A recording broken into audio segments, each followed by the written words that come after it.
And here we go with the Dungeons and Monsters. Great. I can always tell when the studio makes games for dudes. They love to cram stuff in. And naturally, there are flying bike things. And don't forget the battleships. Oh, look, we're fighting a war in power suits. Great. This game is freaking bonkers! Can we even call it an Atome? It's super violent and crazy difficult. Why the long face, pretty boy? Olivia, forgive me. Oh, screw this. I'm spending money to speed things up. Behold the power of a functional adult. I did good, right? I kept I You wanted got to the. laugh.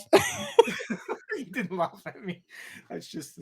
Oh my god. No, I'm not laughing at you. I'm just laughing because I already like listening to your your quote.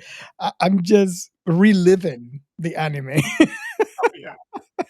I mean, how can you not like a show that starts out with "I hate everything"? That's the first line. Oh my god, I love this game. You can probably tell listeners that we happen to really like this particular IP. But before we get into that, we should introduce ourselves. Yeah, yeah. So, hello everybody. My name is Robert, and you notice that we are uh what is the word that I'm looking for? Chaosless? Chaosless. Yeah, yeah. Unfortunately, chaosless. But hopefully, we'll drag him back out of the real world into our world sometime soon. And I am Ray Faux Bartford, because I'm borrowing the name from the anime. Yeah, down in Australia. G'day, everybody. Hope you're all doing well. What have you been watching? It's not what have we been watching today. It's what have you been watching, Robert? Well, aside from Deep Space Nine, which I had to Shock. um,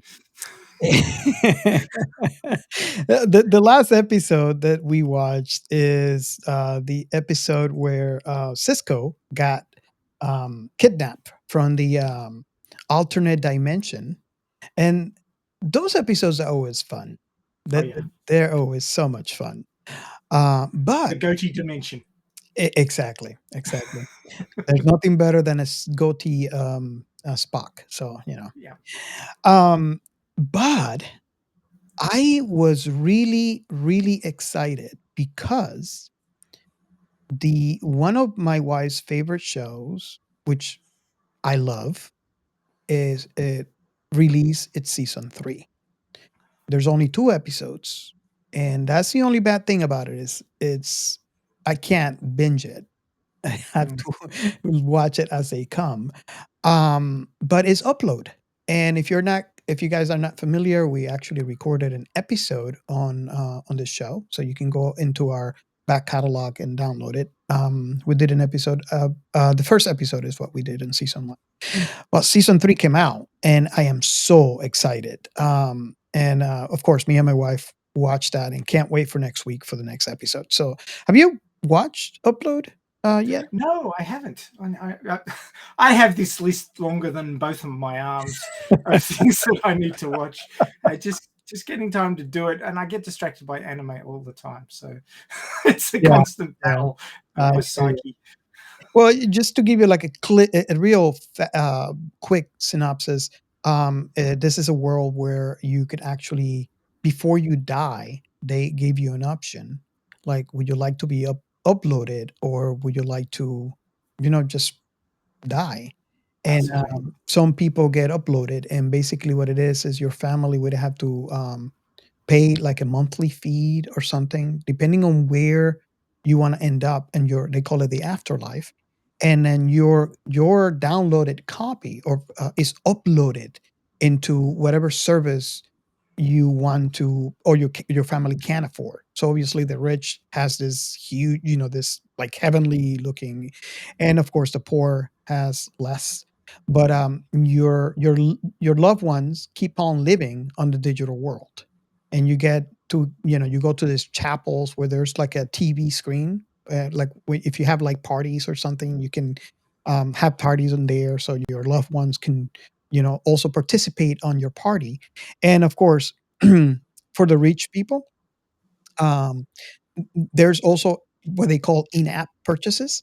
So if they want to buy a hamburger, your family has to, pay for that. And of course, the speed. So there's like the poor people only have 1 gig. So once that gig expires, they're frozen. So you have to wait until next month when that gig continues. Which is, it sounds funny, but once you watch it, it's funny and sad at the same time because there's quite a lot of people that could not afford, so they get cramp into the 1 gig um, solution for the afterlife. So really, really thought provoking, and actually, it made us discuss a lot on our episode too. So if you haven't watched it, I strongly recommend it. Mm. Yeah, I can fully imagine, uh, the upsides and downsides, and it just seems a bit like a money making scheme to me. So they didn't use VR like the afterlife loved one was on a screen, not you didn't go and visit them in VR. There is a VR solution, and it's That's for the rich people.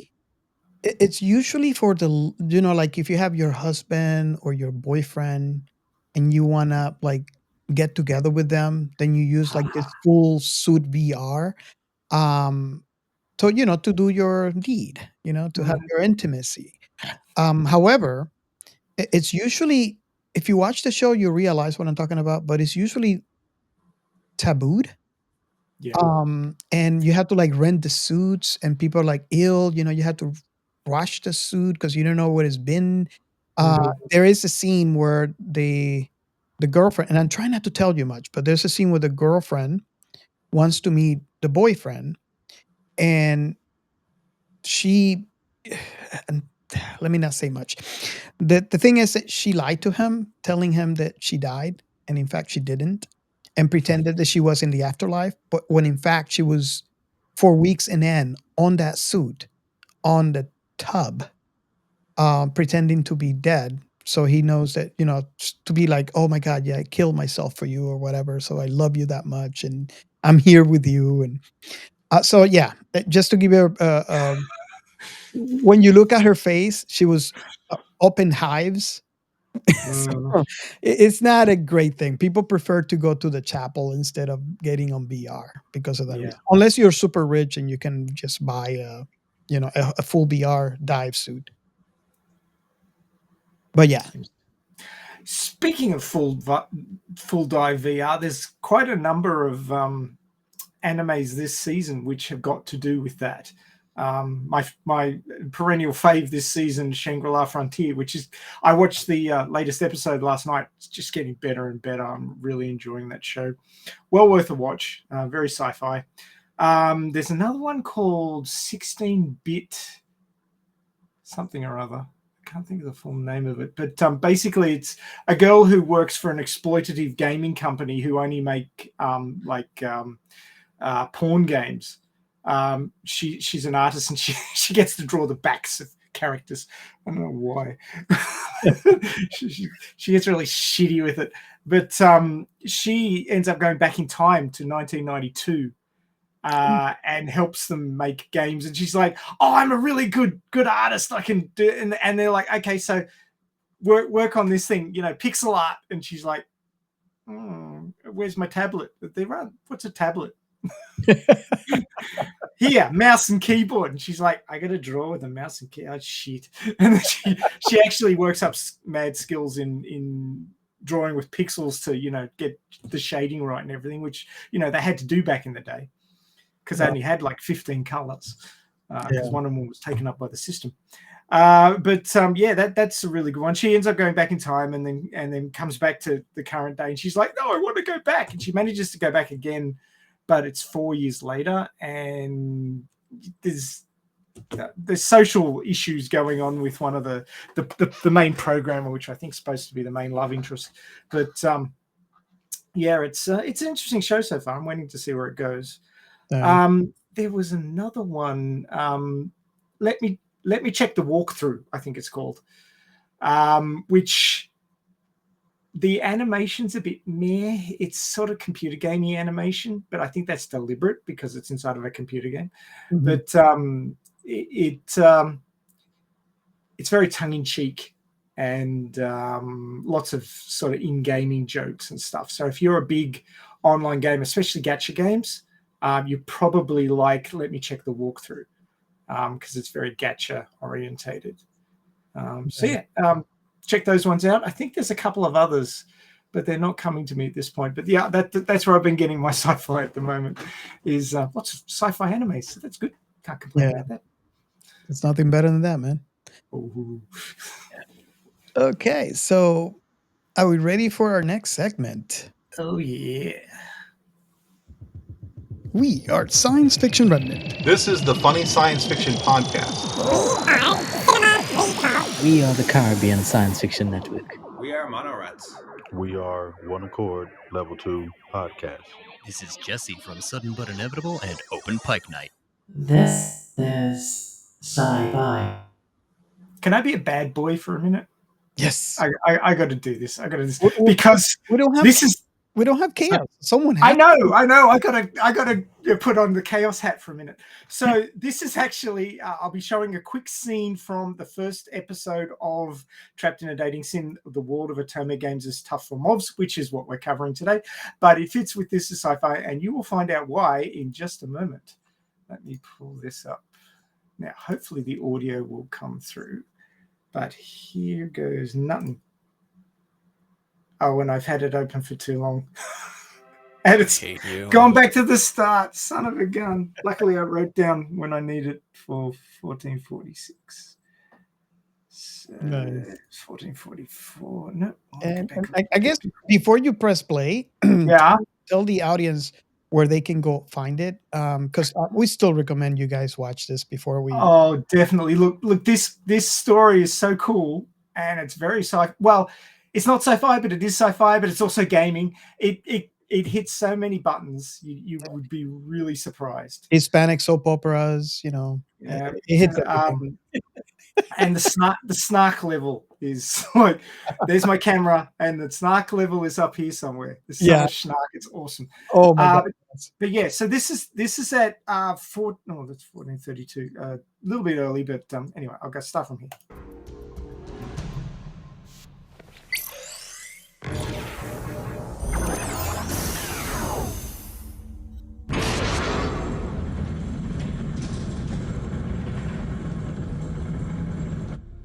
Now this is sci-fi. You can say that again. Oh, Leon, we love you, Leon. Yes, Leon. My son's name's actually Leon, so every time I watch this anime, I can think, is my son going to end up in a tournament game? That would be probably bad. But anyway, so yeah, this is sci-fi, and this is sci-fi has been very interesting this week.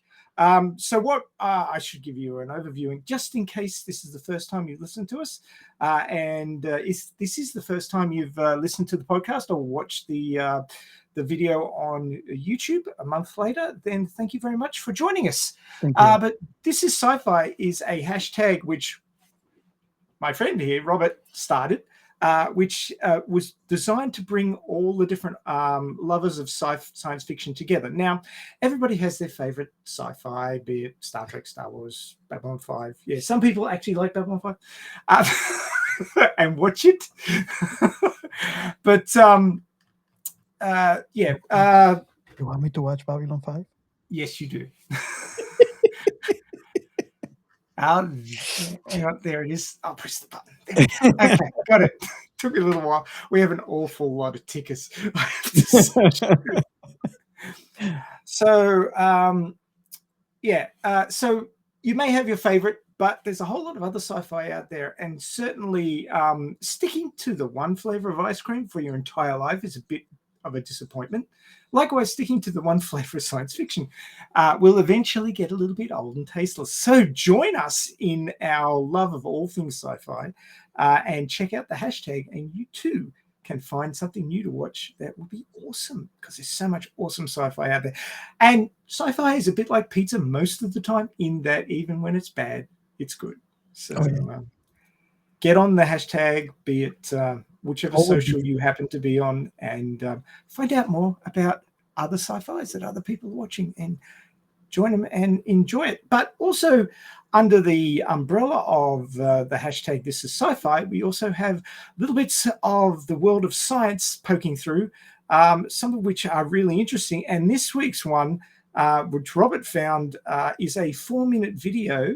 It's, if you go to the Science Fiction Remnant, which is at Sci-Fi Remnant on X, because I'm not allowed to call it Twitter anymore, then you will, and use this sci-fi hashtag as a search, you will find a post about a very interesting development in long-term data storage medium called Project Silica, which just happens to be basically what Star Trek's isolinear chips are. So we've already had transparent aluminum, which was, back in the early teens. Yeah.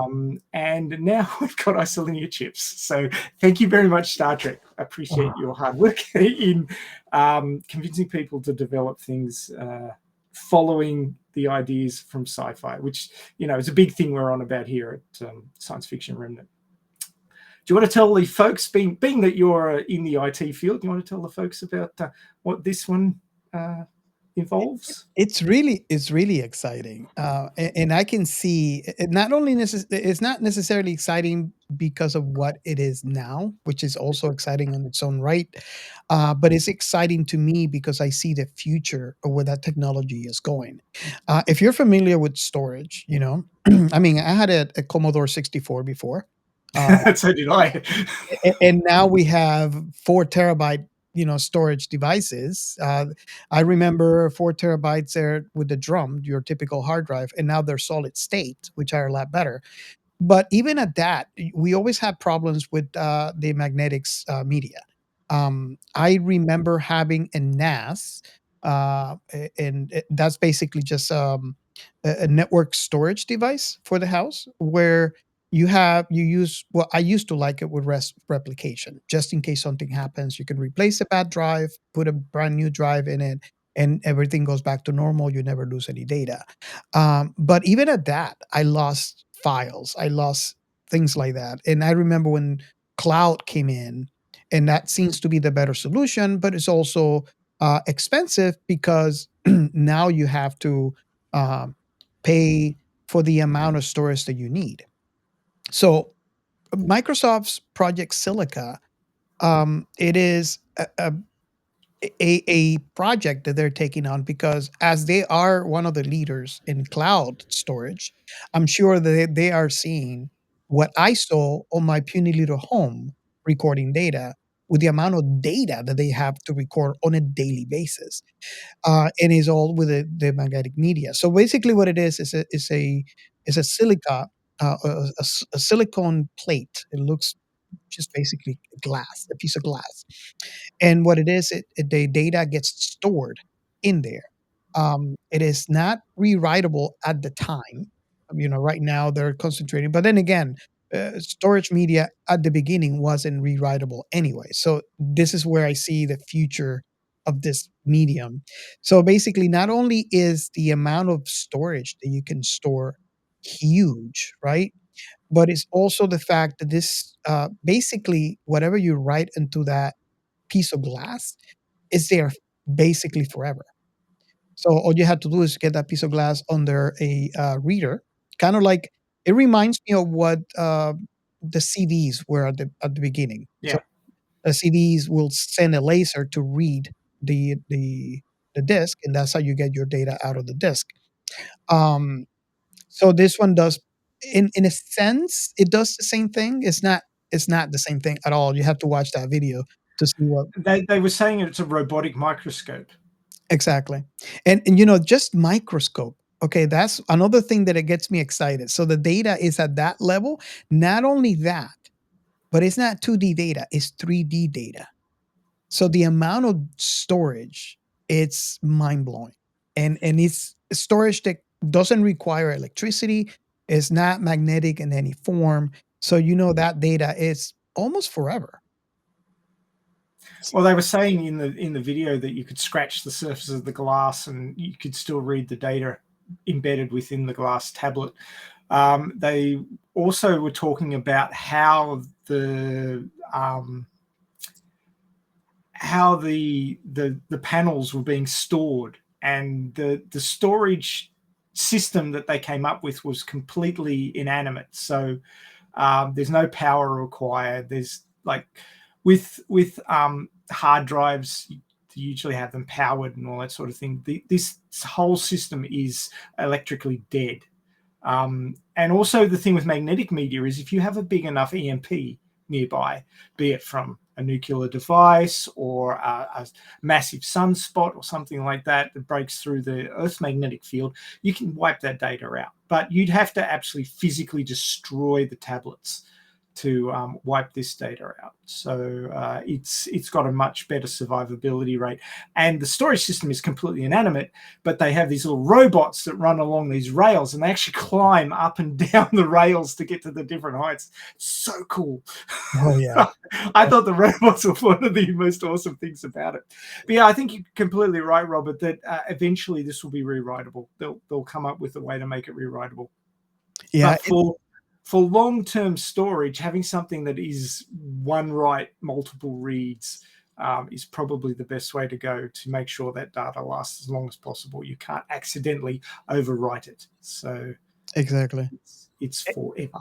When I saw that I want to call it the library where they had all the silicas and the robot running on rails trying to pick it up. When I looked at that, it reminds me of a Star Trek episode for some reason. All they need is that backlight coming behind the glass. And then, especially if it's green or different colors, I was like, oh my God, I got goosebumps. I mean, Star Trek, the Star Trek universe is coming to real life.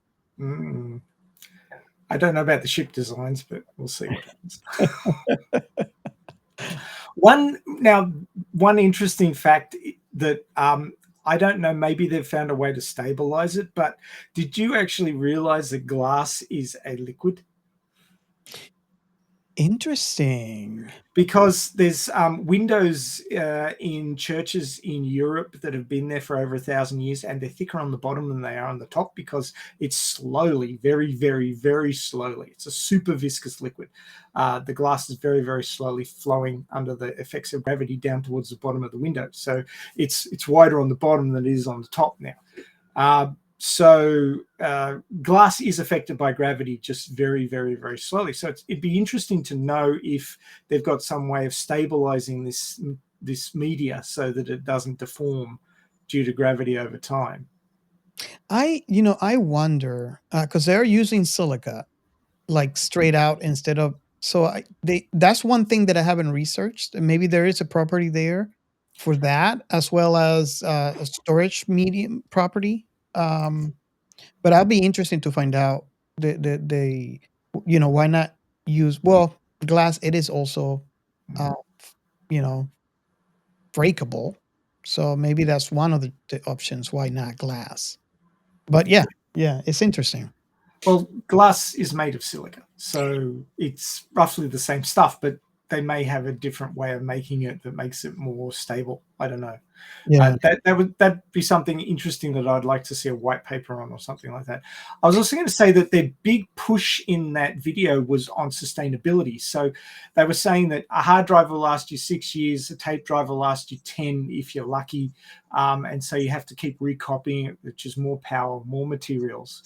And you have to keep doing this. And with the amount of data that humanity is generating even per minute, it's just impossible to keep up with. So having a way to store it where you don't have to keep copying it to make sure that it stays stable is highly anticipated.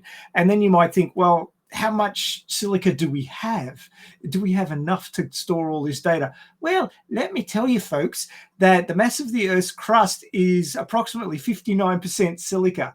That's the entirety of the Earth's crust, right? So there's a fair bit of it. Like, look at all the beaches. That's silica.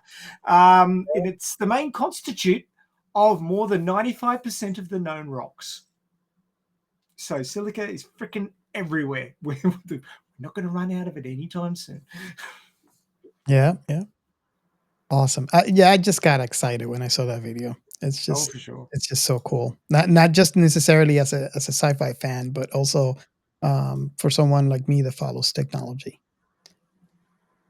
Okay. So, Just before we move on, the thing you were thinking about was this, wasn't it? let's see. Oh, yes. Yes. So, I can see the eventual evolution to that. And even after they showed it, I don't know if you pay attention to the video towards the end when they show you the area that gets recorded, that square glass had strips Yep.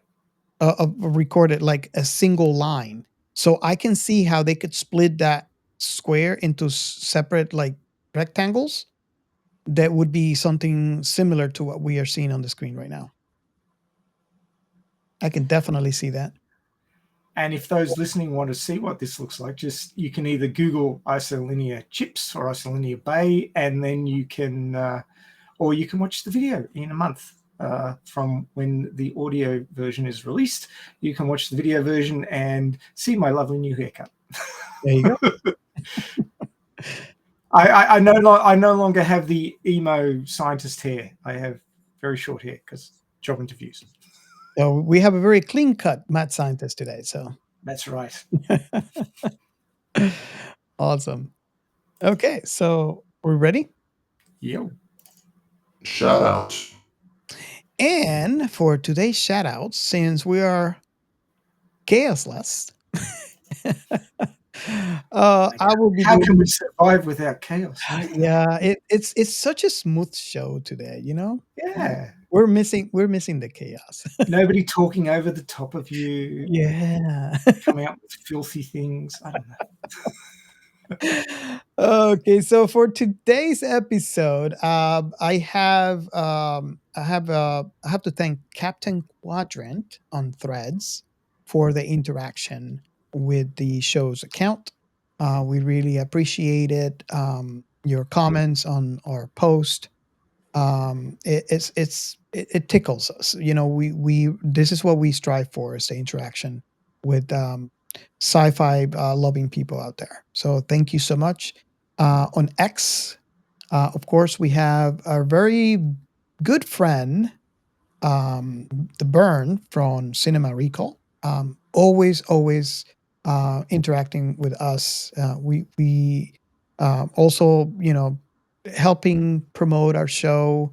So we really appreciate it. And if you have not um, listened to Cinema Recall before, I strongly recommend.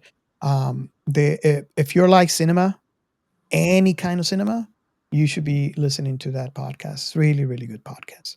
Um, Again, we have Robopulp. He has one of his creative writings are actually on our website, uh, which is sciencefictionremnant.com. And he's always helping us out on X. So thank you so much for all the interaction and all the love. And finally, the Wanderer. Thank you so much for always liking and retweeting our comments and your interaction as well. And just remember that you too can do. You too can interact with us. We are everywhere. We're basically on Instagram. We are on X. We are on Threads. We're Instagram. Did I say Instagram? Instagram. We're on Facebook. And of course, we are on Discord. And if you are, that actually would be the most direct way to contact us. So if you are on our YouTube channel, you'll see there's a QR code on the screen right now that you can scan, and it takes us there. If you're listening to our pod on audio format, the description will have a link to our invite link. And that actually is the best way to reach us directly through our Discord channel. So I invite everybody to join up. We can talk about the things that you love, which might or could be something that I might not be aware, and therefore gaining a new sci-fi love. So if you like sci-fi and you have that one thing that you love, join up. Just remember to go into the roles channel and pick your favorite sci-fi. And For me, it's just all of them. exactly. So like if you have something that I'm not aware of, I'm gonna love it. I'm gonna love it. Oh, sorry. There's got to be an exception to every rule, and it's Blade Runner 2049.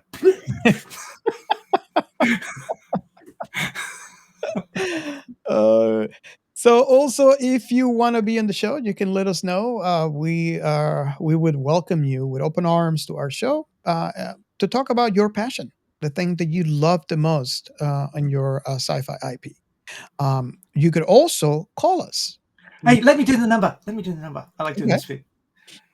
Go ahead. Call us now. 1-305-563-6334. That's 1-305-563-6334. Our AI Overlords. yes, our AI overlords are standing by to take your calls. Overlords? So be nice. Because they're taking over the world. So you can call and leave us a comment about the show. You can leave us a comment about past shows that you have listened to. You could also oh god, if you're not watching this on YouTube, you not know what's going on. But yeah, you can call us about the shows that we haven't done that you would like us to do. And you can leave a comment for any of the hosts, including our very own Captain Chaos. You can actually call him, leave him a message and tell him why he's not here. Or you could actually give us a comment or a question, and we will play it on the air, and we could have a discussion about what your comment or suggestion or question is the closest thing to being in the show aside from actually being. So But hey, if you've got a sci-fi IP that you really love, that you'd love to talk about with us, contact us and join us on the show. We're happy to have you. Definitely. Hey, Robert, do you think Gio went to get me a Pepsi? I told you should have told him to come back. He's probably trying to get you a Pepsi. He's on his way. He's staggering across the dunes of the desert looking for Pepsi. I think he took a kayak across the ocean. That's what happened. Yeah. How long would it take him? Maybe a year? Could be. If he was bringing it to me, only 15 minutes from the coast, but he'd have to like paddle from San Francisco to Australia. It's not a long way. It'll be awfully hot by the time he gets there. Oh, that's true. Well, actually, no. You can actually dangle cans and stuff in the ocean and keep them cool. Oh, nice. Yeah. I wish I would have told him that. I hope he knew that. He knows that. Yeah, well, hopefully he's got some sort of internet connection, like satellite or something. He has no cell phone, so that's. Oh, that doesn't help. Yeah. Oh God, we're having too much fun. Yeah. Don't worry, Gio. We love you. Get your ass back here with my Pepsi. Thanks. Yeah, don't forget the Pepsi. Are we ready for the next segment? I guess we better be. The Alita Army News.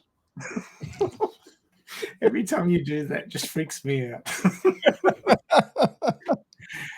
Dear. Yeah, well, Radio Chaos this week, episode 185, was a bit of an odd topic this week. Is what are the top 5 things voted by you that Creaky should add to the Denver branch of the Kansas bar? So to give everybody listening a bit of context, one of our big influences in the Alita Army, which is Muskogee Creek, he's a 73-year-old powerlifter. He's actually he actually holds the USA record in his age group and his weight class. So he's a champion powerlifter at 73. So he's living the life. But yeah, he has a bar in his house in Denver. which has a big sign. You know, you remember the bar scene in Alita Battle Angel with the big blue sign that says Kansas? Yeah. He has one of them. It's half the size of the original, but he got it made specifically by another member of the Alita Army who's good at making stuff like this, and had it sent over to him. And it's up in his bar. So he basically has the Denver branch of the Kansas bar. The topic was, what 5 things should he get to add to the Kansas bar to make it more elitery, as it were. It was an interesting discussion. I came up with a few ideas that he seemed to like, and he was making notes. But I won't spoil the results. I will say, if you are interested to know what they were, you could check out Radio Chaos episode 185 over on the Alita Army channel, not chapel. Although I am supposedly the Pope of the Alita Army. I don't know how that happened. Maybe that's why I was thinking of chapel. But over on the Alita Army channel, that's Radio Chaos episode 185. It's in the live tab. So they split them up now. It's not videos and all mixed together, but there's videos that were created ahead of time, and then there's live streams that were recorded on the channel, and they're all under the live tab. So if you check in there, you'll find 185 awesome episodes, some of which have guests that were involved in the making of the movie.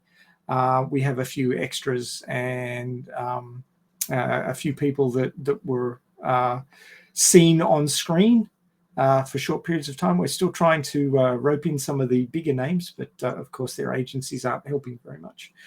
But there's all sorts of awesome things going on there. We've got the Alita 2. My brain doesn't want to work today. It's God, just can't think straight. Basically, there's 182,000 mentions on this thing. Why won't my brain work? I don't know. I need an isolinear chip in my head. We also have a funding that's going on for another hero arm. The Alita Army's already funded one hero arm for a deserving young person who otherwise wouldn't be able to afford one, and we're fundraising for a second one now. So if you check out that live stream, you'll see that funding, and you if you feel so inclined, you could add to that fundraising for another needy person to get a robotic arm, much like Alita has in the movie, so they could join the cybernetic community. I'm a 1% cyborg, not that much, but I consider myself part of the cybernetic community. Yeah. So that was Radio Chaos this week. There was a good article from Cinema Blend talking about Rob Rod working on the new movie, as in it hasn't been greenlit yet, but they're working up a proposal for Disney. So that's where we believe it is at the moment from the information that we've seen. So the hope is that very soon we'll hear a green light, and then there'll be lots of celebrating. Oh my God, yes. Dying for part 2. Dying for part 2. Awesome. So should we get this puppy started? I think we should. Now, before we get this puppy started, if ever there has been a episode of Science Fiction Remnant where you should really go and watch the particular IP first, this has got to be it, because it's an amazing blend of gaming, sci-fi, romance, and snark. Like, snark is right up there. The level of snark in this thing. And I originally watched it in Japanese with subtitles, and it didn't have the same. It didn't land the same as it does now that there's a dub. The dub is amazing. Isn't that unique? I mean, typically, it is well known that the original actors in Japanese are the ones that would bring the most. I mean, don't get me wrong, dubs nowadays are perfect, right? but if you compare them, usually the Japanese one has the best acting, but this one, for some reason, to me, and I don't know if you have the same opinion as I am, but this one is unique. Oh yeah, it definitely is. If you well, there's a level of information beyond just the words that are spoken, and it's in the tone, the delivery, and obviously being different cultures, the delivery in Japanese is different, and when you're reading at the same time, you're not necessarily taking in that delivery, and you don't have the social context because you don't live in Japan. I mean, some of our listeners may live in Japan and they may know Japanese, so I'm not talking to you guys, but for the rest of us, you're interpreting written text at the bottom of the screen, and trying to take in the tone that the Japanese is delivered, but it's not always in the same order. The context may be slightly different. And there has actually been some disturbing suggestions that Google Translate's been used to cheap out some subs in various places on Crunchyroll. I don't know if it's been verified, but it was certainly brought up as a possibility. So, I mean, all translation is a little bit iffy because there's words in Japanese that just can't be translated. Mm-hmm. There's no direct translation in English. And what a direct translation gives you is often very bland because it doesn't have the correct social context put into the text. Perfect example is a book I'm listening to at the moment, which is translated directly from a web novel for The Eighth Son. Are You Kidding Me? It's another one that got a one-season anime. Love that anime. But it's not a highly considered isekai, but I really like it. It's got a lot of good background sort of in the social side of things with the nobles and how all the backbiting was going on and everything. I find that quite interesting. But the way that it's been translated is deadpan, and it really doesn't land very well for English if you're used to reading good, well-written novels, because it's very flat the way it's been delivered. And a lot of the translations, I mean, a good translation is not just direct word for word copy, because it just doesn't land correctly because it's not the same language. You've got to then basically run it through a filter of social context and the way the language is put together correctly to then get something that flows properly. Being a writer myself, it really stands out to me. And although I really like this story, it's quite hard to listen to because it doesn't land very well because it's just a direct translation. It hasn't been crafted into proper English. And why I'm going on and on about this is because if you watch this show with subs and then you listen to the dub is streets ahead with the presentation. The snark comes across perfectly. It's almost like this thing was crafted in English, like originally, the way it lands. And it's up there with some of the best pros that I've seen, for delivery. And the voice actors, the voice actor for Leon, is just amazing in his delivery. He is freaking amazing. Jordan Cruz. Yes. That's the voice of Leon. And interestingly, the last episode on Crunchyroll for this anime, he actually shows up in the comments and thanks everybody for watching. He seems like a really nice guy. And so does the voice actor for Luxian. So it was really nice that they dropped in and said, thank you very much for watching. So I think there's different comments for the different versions. So like Japanese with subtitles would have one set of comments and the English dub has another set of comments, and they're in the English dub version. So you'd have to look at that. But they're at the top of the comments with a ton of likes because they seem like really nice guys. Yeah. He's such a great voice actor. And this is actually what turned me on to his work, because in this one he did such a great work and it's amazing. I don't think this anime would have been the anime that it is now if it wasn't because of him. That's one of the main things, aside from the sci-fi aspect of it. That's one of the main things that really. I mean, I watched it so many times, and I'm actually currently reading the book. And How far are you in? Have you got past the anime yet? no, The end of the anime? not yet. I'm still chugging along.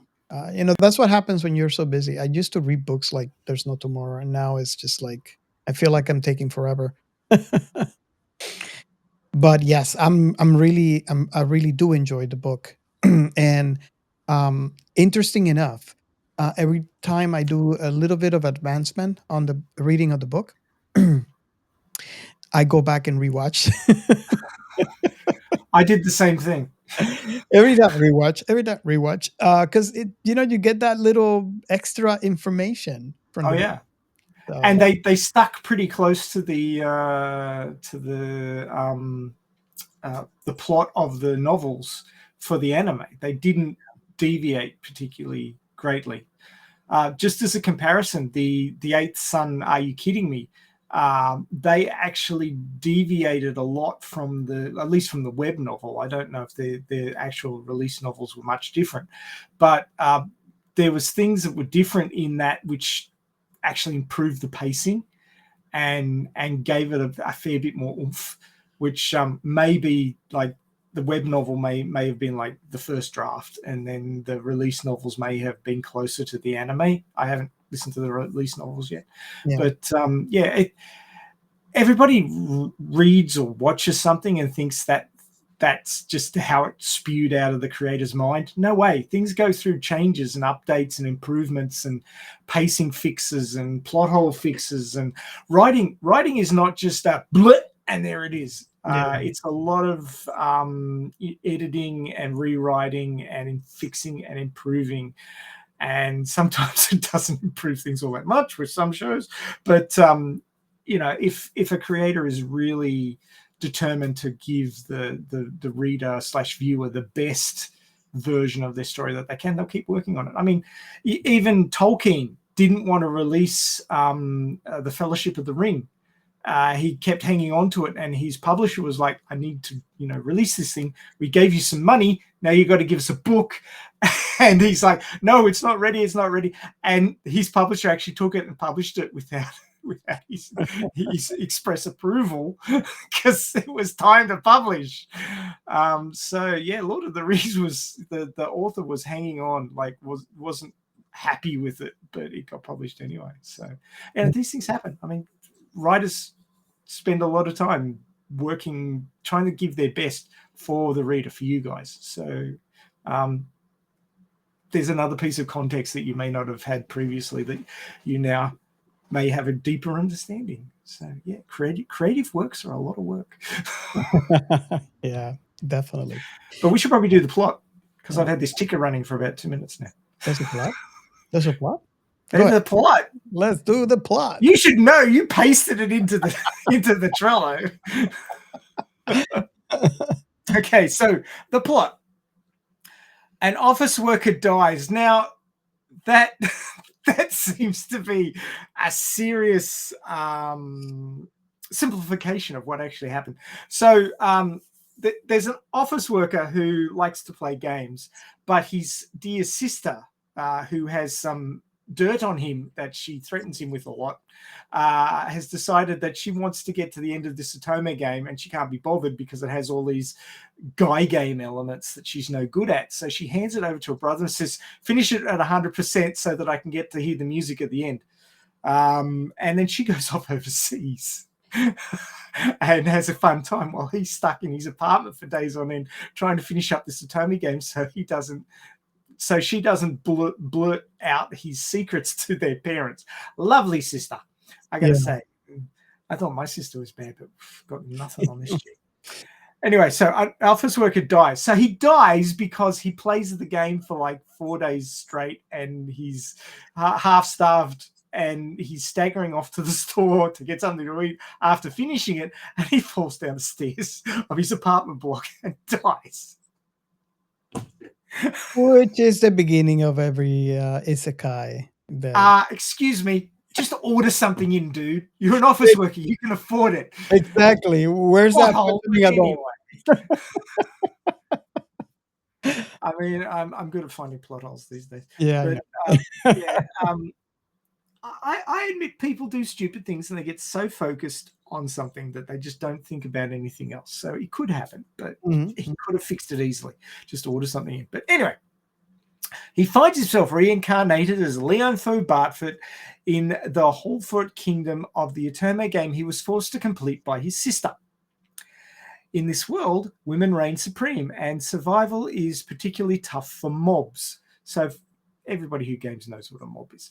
But a mob is a background character. It's Villager A, the one that doesn't get a name, doesn't get a backstory, just is there to fill in the space. It's worse than an NPC, because at least an NPC, you interact with an NPC, the NPC has names. Mob. NPC gets a face. Some mobs don't get faces. They just get sort of a overhang of bangs, and that's all they get. So yeah, mobs have got it rough. And he's been reincarnated as a mob. He's a background character whose whole family, his Baron family, didn't appear in the game. Let me rephrase that. He is a mob character in the game he hates the most. That's right. So he's gone to hell. And this is what it looks like.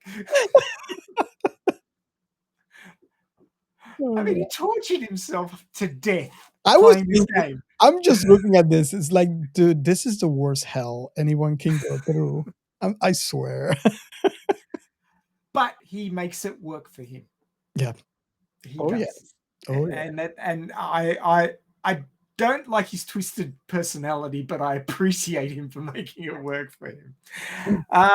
So using his encyclopedic knowledge of the game from his past life, Leon sets on disrupting this world and its social hierarchy by finding the cheat item Luxion. So Luxion is a colony ship, but it's also a colony / warship. So it has some big ass weapons on it, right? And it also has an AI which is very intelligent and very snarky. Like Luxion's awesome. But yeah, it's basically power beyond just about anything else in this world. I say just about because future stuff. But anyway. He rolls in Holfort Academy.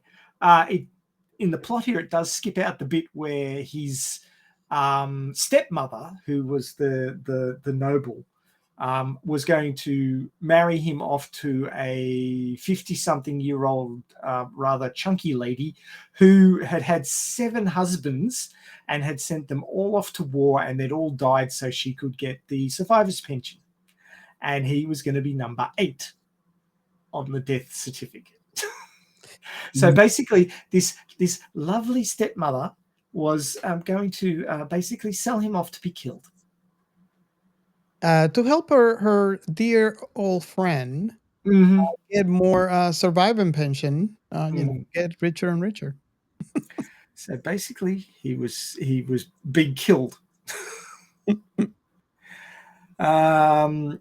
Yes. So he goes off to Holford Academy, which is where the game is set. The game that he died after playing.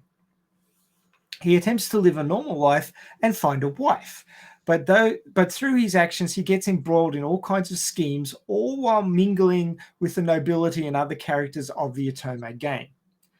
So good old Leon, who says, I'm a mob character, I should stay a mob character, I just want to sit in the background and have an easy life, but he can't let anything go. So he ends up getting involved. Case in point, if he just walked away and not decided to be the villainess's champion, he would have had a quiet life. But no, he decided to. No one would stand up for her, and he couldn't stand to see a woman shamed like that, even if she was the villainess. So he basically walks up and says, "I'll be your stand-in. in a duel, and then he ends up dueling the prince and the other 5 love interests, who are so full of themselves and have all the social and financial advantages, but they don't have a cheat item. So they're screwed. Yeah, pretty much. Which is beautiful revenge, because he had to deal with trying to nurse these characters through all the combat parts of the Otome game, which wasn't really an Otome game because it was written by a studio who usually did dude games. So they put all this dude stuff in the Otome game, which is why the sister couldn't finish it, which is why she got a brother to finish it, which is why he spent all that time playing it and then died afterwards. And you know, while he plays, it's like, I hate you. I hate you. I really do. And he takes great enjoyment out of shaming the crap out of all the love interests. I think that was long coming, because you know, he play. You know, you could see from the beginning of the game how he hated the characters. So this is his very first opportunity to let them have it. Oh yeah, I mean, if the characters, like the other characters in this story, were normal human beings that weren't horrible, then you would think this guy was a creep. You would think he was a twisted individual, some sort of sociopath. He doesn't like killing anybody, so he uses rubber bullets and stuff. So, you know, at least he's not a psychopath, but he's definitely a sociopath. And you wouldn't like him as a character in a normal story. This is not a normal story. Most of the people, not all of them, but most of the people in this story are scum and assholes, and they just treat everybody so badly, from his mother-in-law to his sisters, the prince and his cronies, most of the girls at the academy. They're all horrible individuals who use whatever power they have to stomp on anybody they can to make themselves feel better. They're like, get all the bullies from all the playgrounds in your entire country and put them in a story, and then you look at the somewhat twisted individual who's the main character and you go, you know what, compared to them, he's an angel. So I'm going to back him because it's the best of a bad bunch. So even though the main character in a normal story would be completely unlikable, he's likable in this story because he's better than everyone else who's really, really bad. So it's a comparative thing. And that's one of the joys of this story. You can enjoy someone being an ass because he's not the biggest ass in the story. He's actually like pretty good, but he's a bit twisted and likes, you know, getting revenge. And you can enjoy that because these people are so horrible. But then, I mean, it's not shown in this anime, but the story goes on a fair bit longer and it gets somewhat more comedic. You do find out in this anime that the prince and his cohorts, who are the reverse harem for now, what's her name? The really short chick who's stood in for the protagonist of the game. What's her name? Marie? Olivia and Angelica are. Yeah, I remember their names. Marie is Marie. It's Marie. Yeah, I think pretty sure it's Marie. Yeah. Anyway, Marie actually is his sister who died long after he did, but she had a pretty rough life as well. She had a daughter and she was beaten by her husband and beaten to death, and then she ended up being isekai'd into this game along with her brother. But the time difference notwithstanding, they ended up around the same ages again. So she's still his younger sister in this game. Well, she's younger than him in this game, but she's not his sister. She comes from a completely different family. But the soul-wise, from Japan, they are brother and sister. And he doesn't know that until much later. But the 5 protag reverse harem guys, after Leon beats the shit out of them and enjoys it thoroughly, and is told by his AI that he's a terrible person. Then end up relying on Marie because she's the only functional adult. No, not really. The most mature amongst them, but they all get disowned, and she has to try and find money to keep food on the table, and they're forever wasting it. So they become what's called the idiot squad, and it gets quite comedic later on. It's such a fun watch. I mean, I'm desperately trying not to spoil, but I will spoil one thing, that there is a sequel to this anime coming, supposedly in April next year, 2024, depending on when you're listening to this, and it will continue on. So the first arc, the first story arc, which is the first year at Holford Academy, is 3 light novels. And we've gone through 2 light novels in the first season, which is pretty short amount of source material to cover. So a 12-season anime generally covers 3 to 4 light novels of material. But because there's so much depth to this story and so much going on, they felt that they couldn't hack out as much. It just wouldn't have landed properly. Mm-hmm. So they went the 2/3 route, and then they'll probably spend the entire next season on the last third because it's a huge battle. Although running a battle over multiple episodes kind of lands very, what's that called? Dragon Ball. Kind of gets a bit Dragon Ball-y, which, people get a bit annoyed with these days. So I'm not exactly sure how they're going to break up the second season. Exactly, but there's another big battle coming to end the first arc, so it will be interesting. Definitely. But yeah, there's lots more after this anime, and if like me and Robert, you watch this show and you go, I need more, get onto the light novels. I think there's 9 or 10, something like that, translated now, with another one coming shortly. So there's lots to read, and I will spoil one little thing. It's not really a spoiler, but it's like here we go again. When Leon died, like the Japanese character who becomes Leon, when he died, there was only one game, but before his sister died, they released 2 sequels. And he didn't know anything about this until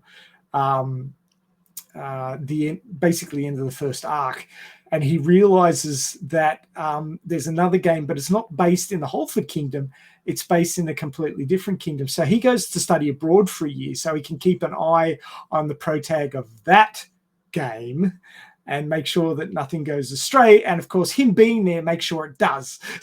So hilarity ensues yet again, and I won't spoil anything else, but yeah, basically you think it's all done and dusted when he gets through the content of the first game, and then his sister / Marie tells him, oh no, actually there's another game, and time-wise it starts next year and it's in another kingdom. Oh, looks like I'm going to study abroad. Oh my God, yes. This I guess we can move on to the first question, and there's a reason why. Our first question typically is, how old were you and what was your first impression? Obviously this is not old enough. This released in 2022. I'm always open to new isekai, especially when the isekai is sci-fi, and which there's not many of them. As a matter of fact, I think this seems to be the only one that I can think of. Well, Sword Art Online was sort of isekai, but it was also sci-fi. Yeah. In that they didn't leave their bodies; they were trapped in a VR MMO. Yeah. And like as I was saying earlier on in the show, this season of anime has a lot of like the VR life of a certain mob character. That was another one that I missed mentioning. So there's 3 or 4 different people playing VR MMO animes kicking around at the moment. So it's becoming almost a genre to itself. It's not isekai, but it's another life. So Yeah. So what I'm trying to say is regardless of how you look at it, is not common. They're not many out there. However, my first impression was, I am not going to watch that. I was looking through that. Obviously, to be fair, right? I did not watch any uh trailers or any type of promotional content for that anime. Typically, there's so many out there that I usually don't, because it would just take away more time. Usually, I go through either Crunchyroll or whichever service you have, and there's a lot of Netflix nowadays, which is surprising. And I go through the list and usually pick it, which I should not have done. But then again, this is in the past. This is based on the name. So when I came across this one, it called my attention because there's a mecha, there's a ship, and there's a bunch of girls, and there's him in the middle, and it's called "Trapped in a Dating Sim. The world of otome games is tough for mobs." And I'm like, nope. God, I love these Japanese titles. Nope, not watching this. This is a big nope for me. Um, boy, was I wrong. I have no idea why. I think it was someone online that told me, dude, just give it a try. Just watch the first one and then come back to me. And I'm like, okay, fine. I'll watch it. Just I don't feel like, and the reason why is I don't like dating sims, right? And this is what came to mind. And especially uh you know, otome. I don't know. I mean, there's a friend of mine who recommended this. Um, I don't know if you want to call it dating sim, but it's along the lines. And he loves that game. I actually spent money, bought it, and I could not continue. It's Is it just a virtual novel? no. It's I think it's called Doki Doki. You're probably familiar. Oh, Doki Doki Literature Club. Yeah, I I've couldn't. heard all about that. I've never played it. And they, he likes it because there is a dark secret looming, and you have to discover all this. And I Apparently, there's whispers of an anime coming out for yeah, that. I couldn't play the game. So coming from that perspective, when I saw this title, Trapped in a Dating Sim, I just twitched. I said, nope, nope, It pushed a button. nope, not watching this. Hey, So, did you know that Doki Doki is basically translates to heartthrob? I didn't know that. Yeah, so Doki Doki, the hearts, Yeah. like thumper, thumper, thumper. You're getting all excited about something. It's Doki Doki basically means like badump badump. Oh, I Your see. heart beating hard in your chest because I don't know, having a heart attack. I've done that. No, it's supposed to be the falling in love kind of deal. Exactly. So I can't, and honestly, forgive me. I completely forgot the name of the person who actually told me, just watch the first episode. And if you hated it that much, it's only 22 minutes out of your life. You can just put something else and wash off the bad feelings. Oh boy. I watched the first episode, and before the night was over, it was already 2 o'clock in the morning. And I think I watched the entire thing on that day. I've done that before. And it's just like, what happened? And it's and I think I was lucky enough only because I used to watch anime in Japanese with the subtitles, and a couple of years back, I completely did the switch to just watching um, English, Japanese, and anime in English. So I did watch this in English, and I think Ray, when I mentioned it to you, you watched it in Japanese. Originally, yes. I'll get to my experiential path when you're finished. Yeah. So I mentioned it to you, but I was like, oh my god, this is incredible. It's just, and like I said, without this voice actor, um, I don't think this would have been the anime that it is right now. Jordan Dash Cruz. Yeah.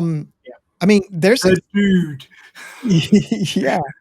Um, it's just so I don't even find the words for like how perfect this whole thing ended up in, and the story, it's just everything played into this nice little box, and I was like, yeah, I'm without words right now. So I when this finished, of course, I have hunger for more. There's nothing more. You already I'm waiting for you to catch up because I want to discuss it with you. so I picked up the book. I'm still reading the book because it's life gets in the way. Is Um, it on Audible or are you actually no, reading? I've been looking for once they have it on Audible, I'm buying it. Because I finished with I'm almost finished with Musica Tensei, and I was gonna buy the second one, the second part after I'm done with that one. You're not finished with Musica Tensei. There's like 24 volumes. No, I mean the first. Yeah, I was going to say. The You're first not one. finished. Oh, you just So get started. yeah, if they have it for Audible, I'm buying it. I'm like looking for it because I'm so hunger. I have so much hunger for the story that is within this IP, and Nothing yet. and of course we have season 2 coming up, hopefully soon. Mm, But yeah, that's my first impression is shocked because this is something that and again, when you're watching anime, you should not be judging the book by its name because namings are insane yeah. and they usually have nothing to do with the content. And that was my big shocker into reality to realize that listen, this is a perfect example. You said you didn't want to watch it because it was gonna suck, and did it suck? No. So I was shocked. I was shocked with how wrong I was by judging this anime. Well, they say you should give any anime 3 episodes. There was one that I didn't, which was an anti-recommendation of yours. Seven virtues or something. Oh yeah, I no, That was trash. that was trash. Do yourself a favor. I'm not even going to mention the They name. were only 6 minutes long, but I want that time back. No, that was horrible. I watched it to see if he was right, and he was right. Well, the thing is that I watched enough anime, and I couldn't believe that I'm watching something so crappy. So I wanted to, like I told you, watch one and let me know. Is it me? Am I wrong? Because I'm like, I could not believe how. I watched 1.5 and I turned it off. I just could not. And I'm pretty forgiving as long as there's some sort of story. There was no story. Well, so I thank you for that because now I know it's not me. No, you're not broken. It's broken. It's okay. The thing is, it sucks. It just sucks. So. Pat you on the head. You're okay. You're all right. Okay, so that's my first impression. How about you? Well, I mean, this is 2022, so it wasn't that long ago, and I think during its seasonal run, I saw it with subs, so there wasn't a dub yet, and I got to say that I watched the first episode and I didn't like it. Like the art style rubbed me the wrong way. It felt really, But then I found out that it was actually the art style of an otome game. The studio had gone to the trouble, rather than using their own art style, they copied the art style of otome games because it's a World of Otome game. So they use the correct art, and I give them props for that. It was bugging me because it looked so much different than all the other anime and didn't look quite as nice, but it looks exactly like an otome game. And the anime, and I'll demonstrate. I mean, obviously the people listening won't be able to see this, but the people watching the video will.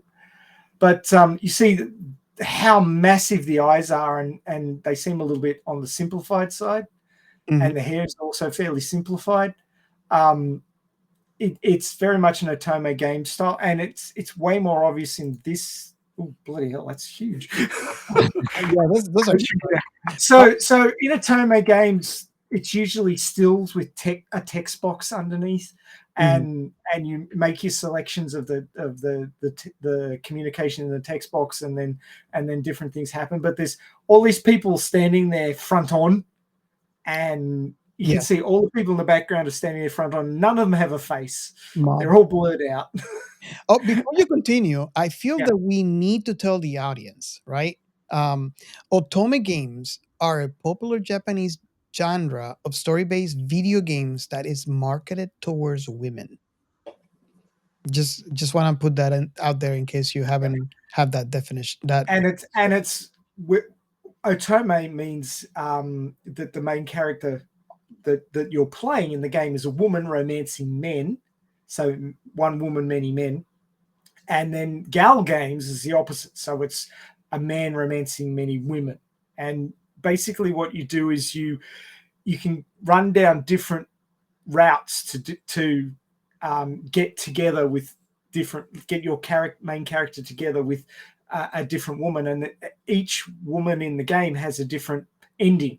So you can have a good ending and a bad ending with them. So there's multiple playthroughs where you find out the story with how the main character interacts and ends up with, or doesn't end up with, any woman. And of course, all of these games have a villainess or a villain. So somebody who's trying to stop you from, getting together with their partner that you're romancing, or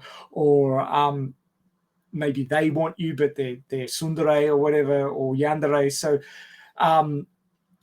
they're causing problems in your attempts to woo your main character's attempts to woo these people. It's not you specifically, it's the main character that you're playing. So they're sort of interactive games, interactive romance games, but the gal games are for boys and boys interacting with many women, and the otome games are for girls playing a girl as the main character interacting with many boys. And then, of course, there's other variations like BL and yaoi, which is the homosexual versions. So you can be a girl after girls or a boy after boys. So, there's options for everybody. Obviously, those latter versions probably don't sell as many, but, there's still an audience, so they make them. And of course, coming from that, there are animes out there at the moment. There's a particularly good one called I'm in Love with the Villainess, which is a yaoi otome game type anime where it's another isekai. So the girl who really enjoyed these games, and it's actually a normal otome game, but the girl who was playing it is she's lesbian, so she's in love with the villainess, and then she gets isekai into that game, and so she follows the villainess around. And because she has all the information about what happens in the game and all the background stuff, she can basically maneuver herself through blackmailing people. She blackmails the villainess's father so she can become the villainess's maid, so she can be by the villainess's side because she's in love with her. and so a lot of the times you have this trope of the main character and the villain or the villainess, and they're supposed to be at loggerheads, but then it's all turned on their head because I'm in love with the villainess. You get the main character. Well, the girl who was playing the game gets isekai'd into the main character, and then the main character's in love with the villainess. So the love interest is trying to romance her, but she's not interested. She wants the villainous. So that's the what do they call it? Something of expectations.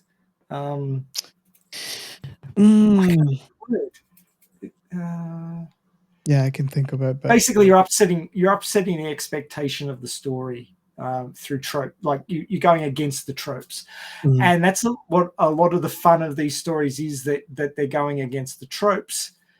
So in this story, there's a lot of that. Oh yeah, Leon sees himself as a mob character.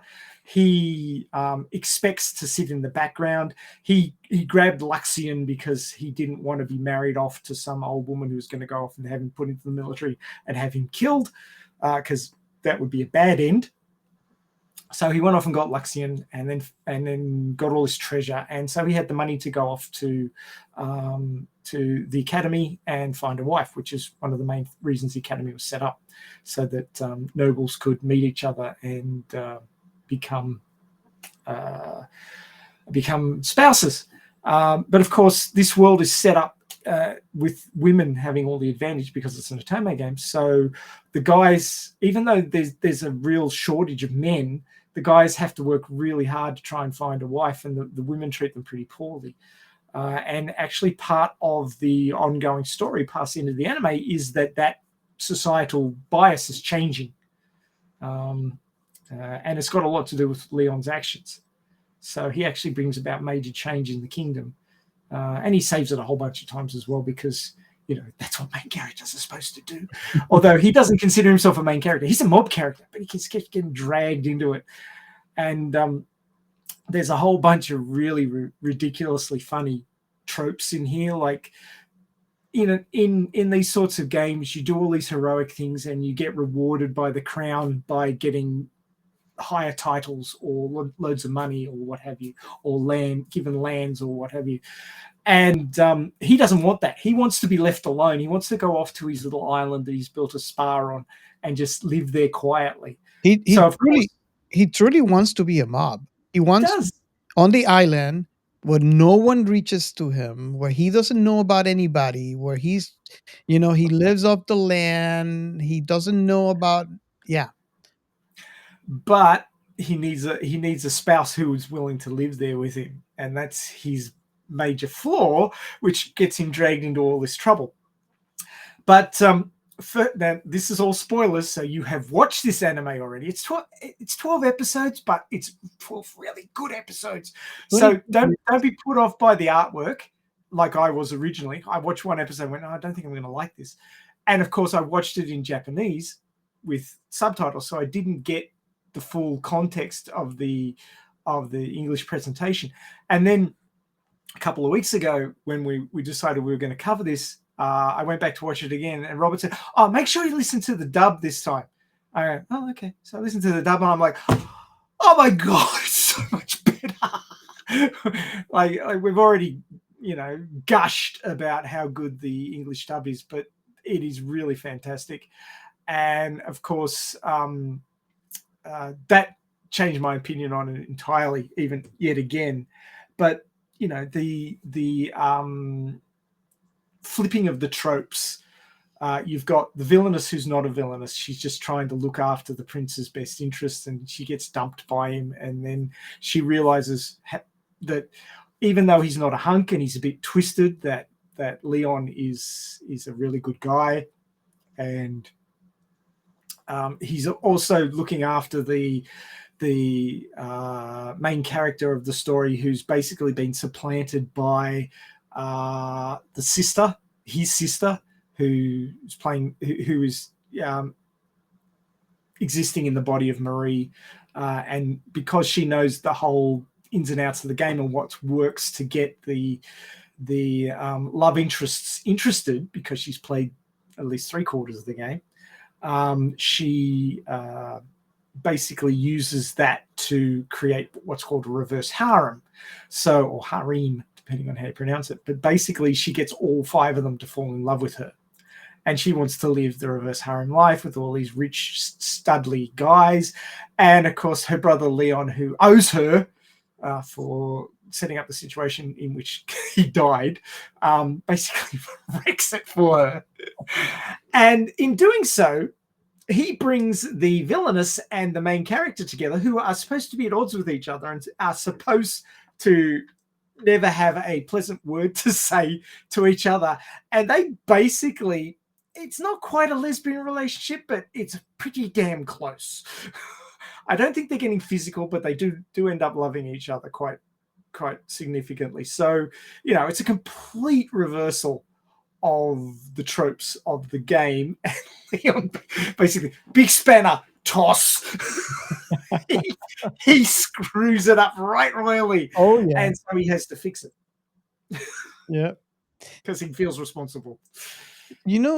Something that I found really interesting about this, and I don't know if you noticed that. So I'm gonna say, not necessarily a quote. I'm gonna describe something, and then I'm gonna get your opinion on it. So Leon wants to be left alone. Yeah. And he is he became eventually best friends to Angelica and Olivia, and they go everywhere. Now, because he's not the main character, Leon feels that he shouldn't be with Olivia. Olivia is in love with him. Mhm. He doesn't want to listen, and he misinterpret every time. The old Angelica- Olivia's character trope. Angelica is in love with the prince, Mhm. but the prince fell in love with Marie. Now, Mhm. I'm telling you all this completely out of context, but doesn't it sound like I'm talking about a soap? Oh, yeah. Very soap opera-y. Now, there's nothing wrong with a good soap opera. The No, problem is that not at most soap operas aren't good. Not at all. I just discovered that because I was having a conversation, I can't remember with who, and we are talking about this. And because he slapped her, and now he has to, and then I kind of stopped myself and hold on a second. I feel like I'm talking about a soap. And it has big element of a soap. Oh, yeah. It's the drama. It's like all over, but I don't know. It's just it's just like you said at the beginning of the show. It's just a mix of everything. Oh, yeah. But it's like one of those amazing jigsaw puzzles where every piece fits in perfectly and makes the whole even better. It's the social situation. It's the issues with the gender bias and the gender bias, both in numbers and in how much power the women wield. It's the sci-fi background. We haven't gone into that yet, but we'll go into it. It's a sci-fi background on top of a sort of a dating game, on top of of sort of a magical world. Like, I think of floating islands. I mean, and flying ships. I mean, it's Well, visualize this. This is a world where everybody lives in an island, and depending on which island, for example, the big city where the castle is a huge island. but it's then floating in the sky. floating in the sky. So when you look down that island, all you see is water.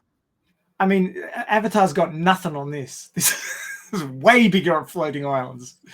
So apparently, you could discover undiscovered islands, and based on the size of the island, you could actually get a title from the kingdom.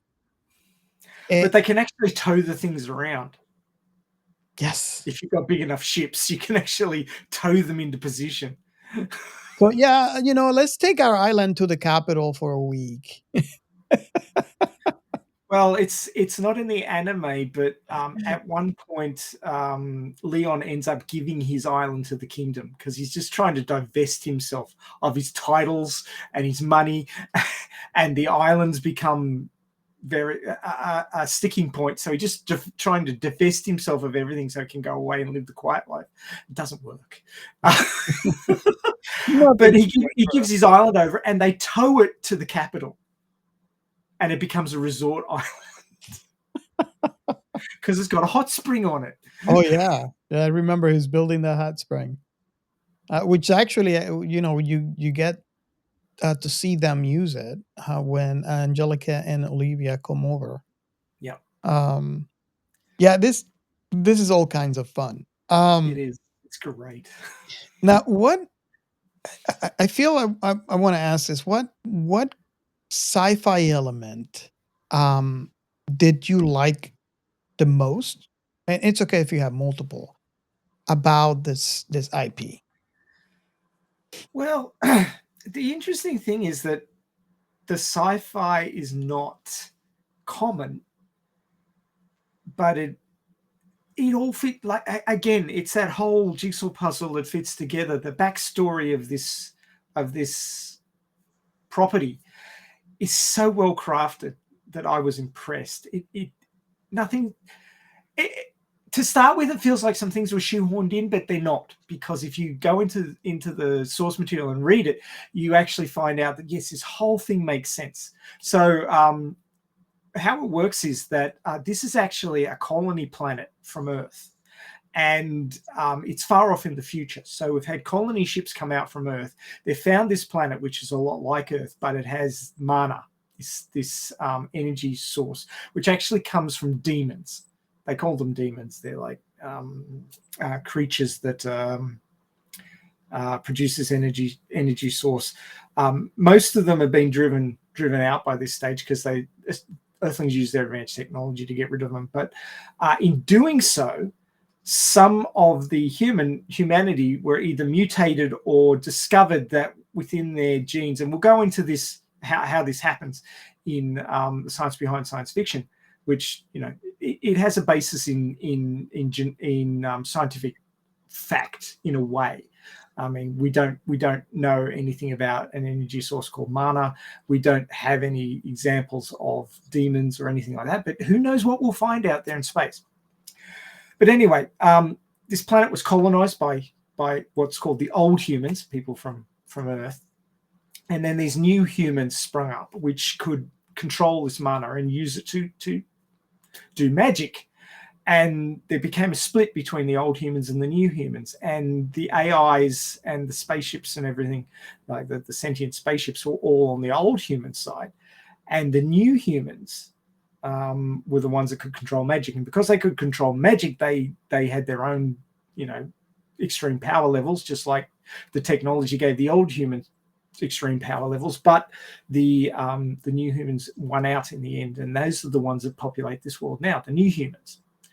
But all the AIs that are still existing but are hidden away in floating islands in ruins and stuff all hate the new humans. So Luxian, who was a cheat item which he bought in the store when he was playing the game on Earth, is now a relic from the old humans, which hates the new humans, and he has to convince it not to kill them all most of the time. Like, Luxian is always going, I could wipe out the entire kingdom, and he's like, no, you're not doing that.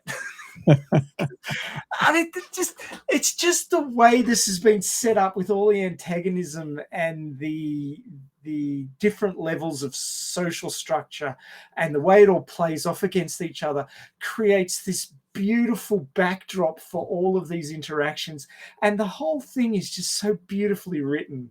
I mean, I'm just so impressed and so gobsmacked by how this all works. And I mean, you get a feeling for it as you watch the anime, but if you read the source material, my God, it's just so good. This is so well written, and like Robert was saying, soap operas, sci-fi, fantasy, you name it, it's just all been poured in here. And rather than creating a mess, it has just been crafted to perfection, which is why I find this story so amazing. Yeah, and that's another thing that I find amazing is the fact that that's typically what happens is when you start putting things together like that, you could potentially end up with a mess, you know, and this plays so well together. It's just the way that it was put together, like you said, a puzzle. It's put so well together. It just plays well with everything. Um, I I really like the aspects that I like about the most about this IP is how this is kind of like a world of mecha, um, and I want to say airships, right? Yeah. But I'm taking my lead from John Carter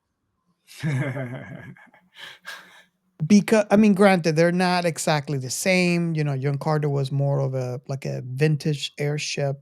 Uh, but and this is more of a, like a sci-fi style, um but it's something that you don't see it's not very common within sci-fi. Usually you're in space or you use it as a way to cut through the atmosphere and get to space.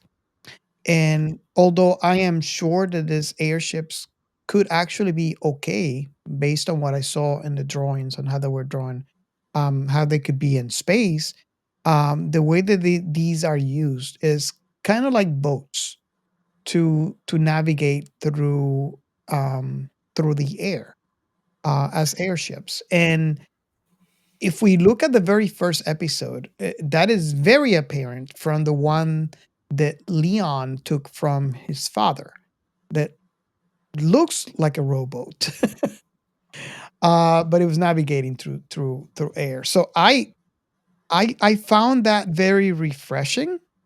The fact that they are using airboats and mecha in this story.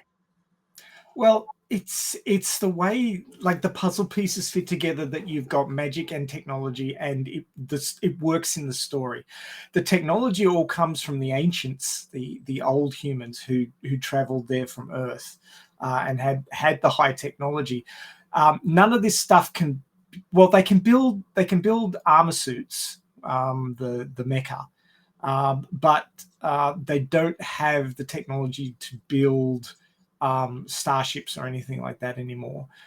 So there's certain technologies that survive and certain ones that haven't. Now, depending on which country you're talking about and what tech level they're using, an airship can be as simple as a rowboat with a magic crystal in it, which provides lift, and a sail or a paddle which pushes air around, which enables you to move forward and backwards, which is basically what Leon has when he sets out to find Luxion. Mm-hmm. And there was other ones there, like the pirate ships are basically dirigibles, so they're a bladder filled with something lighter than air to keep them up. So they're not even using magic crystals. They don't have magic crystals in them. They're like dirigible with a ship, like a ship hull hanging under it with cannons on either side, just like you'd get in a sort of a Buccaneer age story, except with a balloon on the top to give it lift so it can travel between the floating islands. Mm-hmm. And then you move on to the more high-techy looking ones, which are completely enclosed and are using magic crystals to keep them up, but they're sealed. So they're more like spaceships, but they're still using magic to give them lift. And then from there, you go to the lost items, the found technology, which are the old human technologies, which are actual spaceships, which use technology as lift rather than magic. So we're talking Luxion, we're talking Partner, which Luxion built as a stand-in for him because Leon didn't want to show them the cheat item. So he built another ship which was 700 meters long. The thing is enormous. And he's like, 700 meter long ship. Everybody's like, But yeah, I mean, and he's got an armor suit from the old humans, Aragons, which is is gruesomely powerful. And the only thing that can stand up to it is the demon suits, which is technology, a magical powered technology, which the new humans used to win the war against the old humans, which was powered by magic, but it was sentient with a demon soul in its core, and it can basically take over a human being and meld with them and become part of the human as an armor suit. And you see examples of that. Well, you'll see examples of that in season 2, I think, when he fights the Black Knight for the second time. I really like Leon's arrogance. It's boxy. It's kind of like a Volvo of armor suits. And that is, based on Luxion, that has double meaning because he is arrogant. But we're talking about arrogance, the bulky, mecha. I'm not sure if it was said specifically in the anime, but in the novel, Luxion has named the armor, and he said, "This is Aragons," and he said, "Where did you get that name from?" He says, "Oh, it's a French word." He said, "Oh, you'll have to tell me what it means sometime." He's going, "Yeah, sure." He doesn't actually say it means arrogant, which is what you are. I think in the anime he tells them that it represents his personality, and he should look it up sometime. Yeah, it was worded differently, but yeah, it's basically Luxion is awesome. Oh my so god, snarky. the back and forward, it's amazing. Sarcasm just flowing through like ooze. Well, Luxion and Leon calls Luxion his familiar, and everybody just accepts that because they don't understand what the hell he is, little floating eyeball. But they don't realize that that's actually a mobile unit for the AI which inhabits the starship, the part battleship, part Ark, which was one of the ships that brought the old humans to this planet. So and basically Leon keeps it hidden. It's actually got a stealth field, so it can stay hidden. And whenever he needs it to fire its main weapons, which are many and deadly, he parks it in the clouds so that they can't see it firing. It's just all this beams of light just come out of the sky and evaporate things. It's like, It's okay. awesome. It's freaking awesome. One of the first things that I really, really, really enjoyed was the first fighting scene. Oh, you mean the duel, The 5-on-1? So here's the thing. So Angelica was supposed to be the wife to the prince, and Well, she was eventually engaged to him. was engaged. They were supposed to, like, once the prince is the prince's turn to become the king, they were supposed to be the king and the queen of the kingdom. Once they go to the school, Marie, which is the sister to Leon and from the real world, or should I say that because technically they're both real worlds, uses her knowledge of the game to make the prince fall in love with her as long, together with every other Love interest. love interest and the main, the main should I say the main characters of the game? Because the main it was just Olivia and the the guys and all the guys. Yeah. But regardless, right? Um, this is something that and I don't know if it bothered you as well, Ray, but Angelica, just like us, watching and Leon and Olivia realized that, you know, she is not good, especially after that incident in the library when Marie is kissing one of the other guys that are together with the prince. So you know that she is not good. She is taking advantage of the situation. She's obviously cheating on the prince. And Angelica loves the prince truly, and she hates what's going on. So in the big party that they had, there you go. So if you are watching YouTube channel, you could see a picture of the entire. Those are supposed to be the main characters of this game. So that's Olivia in the middle. But obviously, when you're playing the game, that's what it looks like. But when he's been isekai'd, that Olivia's replaced with Marie. Marie, only because of Marie's knowledge of the game and how she changed everything. But the guy with the dark blue hair is the prince. And then Julk is the one with the green hair on the left. He's the biggest prick of the lot of them. Oh yeah. He blackmails Leon's older sister into planting an explosive on his mech before Julk fights him. Yeah. Great sister to have. Oh my gosh. Yeah.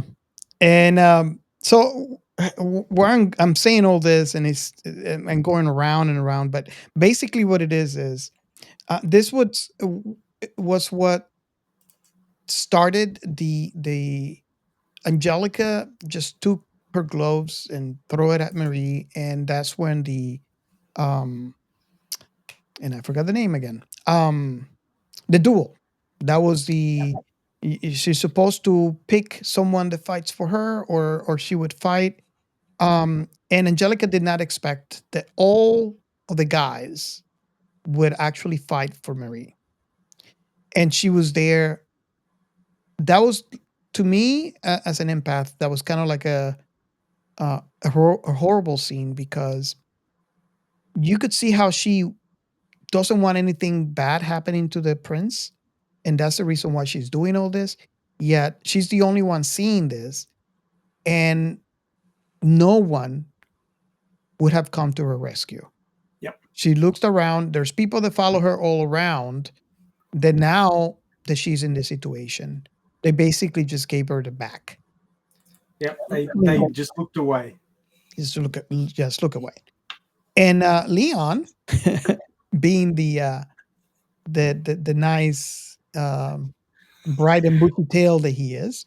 I don't know if that description's quite accurate, but anyway, go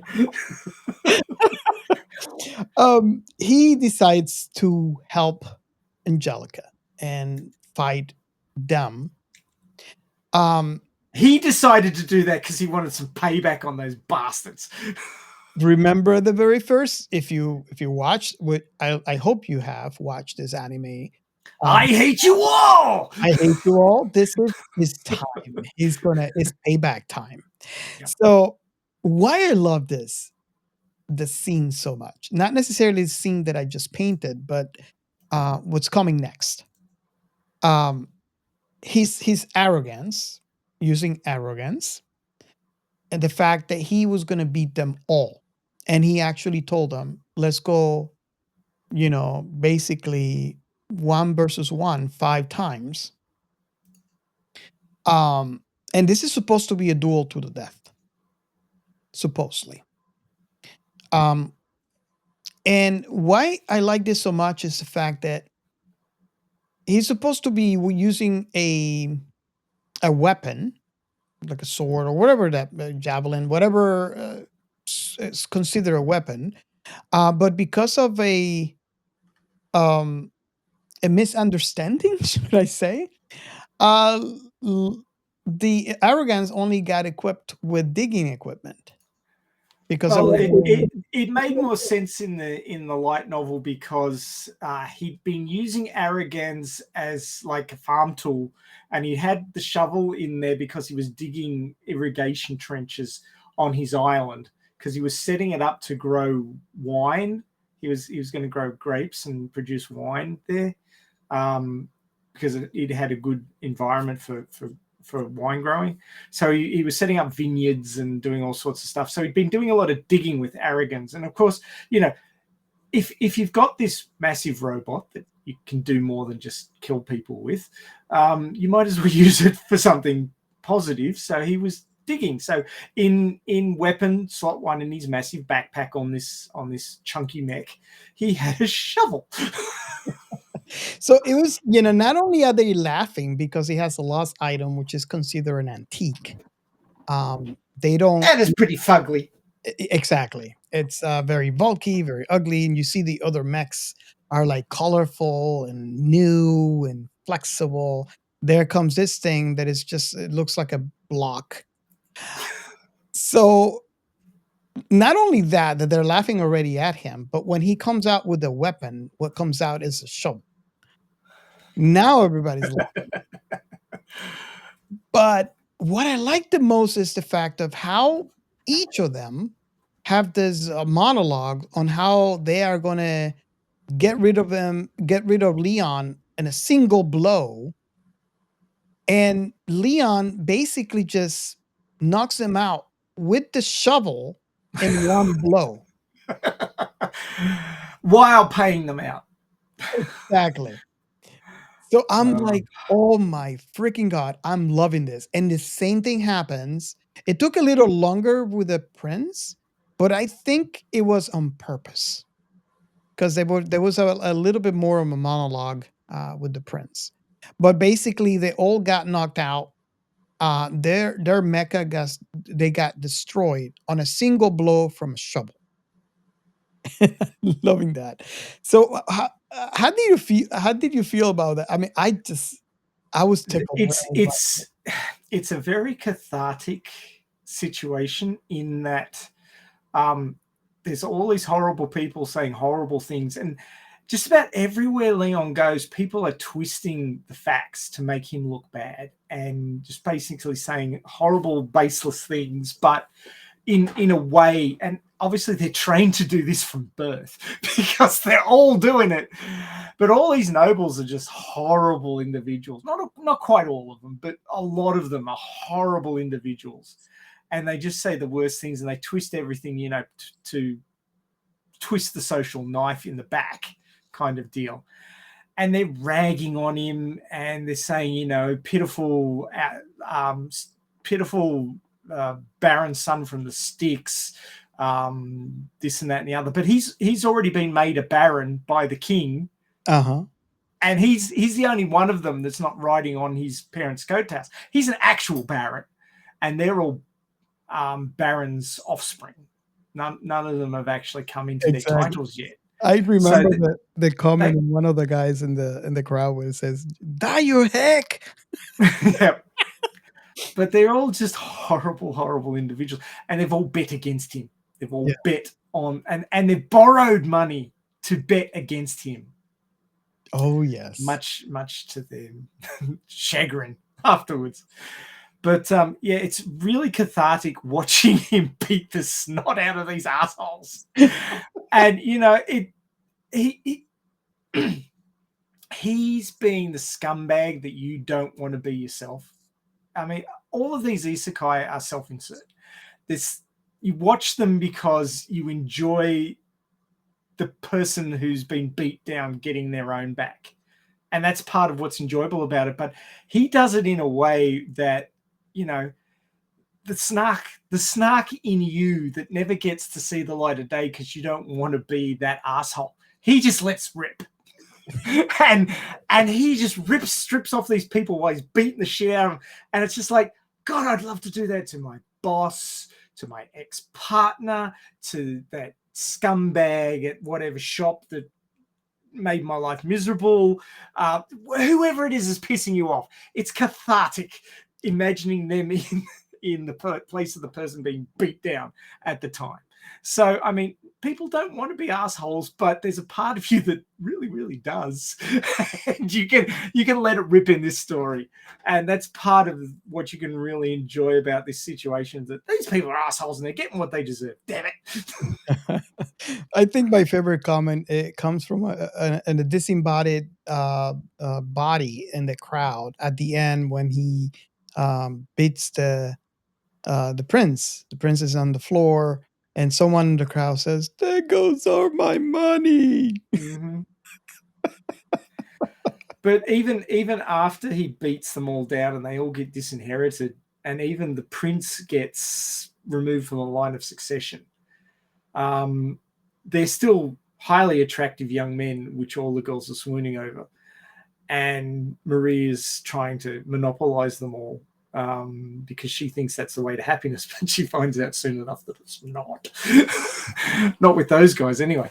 And, hilarity ensues because all these people, they're still assholes, including the ones that lost all their money. So they all hate Leon intensely, because he was the reason they lost all the money. He should have just gone down and they would have made lots of money. But he made lots of money because he bet on himself, because he knew. And a couple of his friends who were actually forced to rag on him, like they were bullied into being involved in destroying some of his property and writing nasty things in his room and stuff like that. They bet on him because in the crowd, they're all holding up their betting strips, and just about the entirety of the crowd had blue betting strips, which was betting on the prince's side.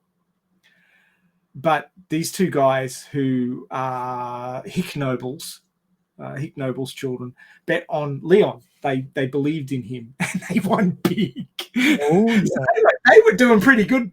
Like they needed money to finance their quest to find brides because of the way the society's set up. But they won big, so they did all right out of it. And Leon won big, and he was chuckling away. And he didn't care that everybody hated him because they all disliked him already because they treated him pretty badly to begin with. So he's like, oh yeah, whatever, I don't care. But then he has to keep turning around and saving their freaking kingdom for them. Yeah. I mean, the school excursion. I mean, oh yes. You think that the big fight against the prince and his cronies was like the high point in getting your own back. It was not.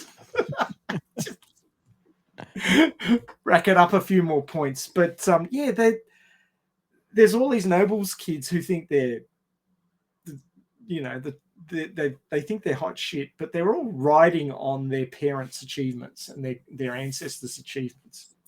Leon, on the other hand, has gone out and done his own thing, and he's got his own achievements, but they're jealous of that, so they're always deriding him.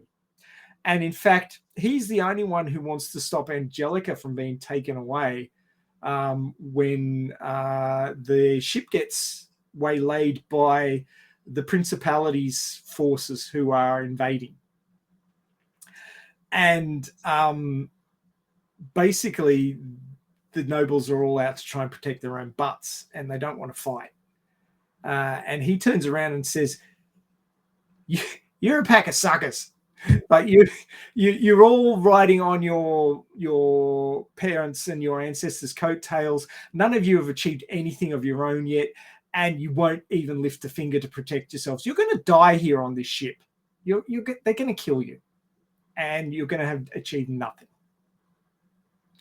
Now, you have a choice. You can keep doing what you're doing and die fruitlessly, or you can fight. Get off your freaking asses and do something for a change." And he just abuses them into fighting, which is what they needed, really. Yes. But it's just the way he chose to do it, because they'd already beaten the shit out of him and thrown him in the lockup, doing what the enemy told them to do. It's like, really? You're going to do what the enemy says? How stupid are you? It's just, Oh yeah. Funny, really. These kids just like wake up call, slap. But he gives them one and they end up fighting. And then he goes off and does the I'm a fucking hero thing and rescues Angelica and kills the giant monster that they were using as a command ship. And yeah, like I'm a mob. Yeah. Not so very mobby, really. Not at all. Even at the very to the very end of the anime, Olivia is telling him how she feels, and even at that point, he's still thinking, "I'm a mob. I don't want to be with Olivia because she is the main protagonist." Oh, Dude, she's the villainess. Oh no, sorry, Livia. I'm thinking Angelica. yeah.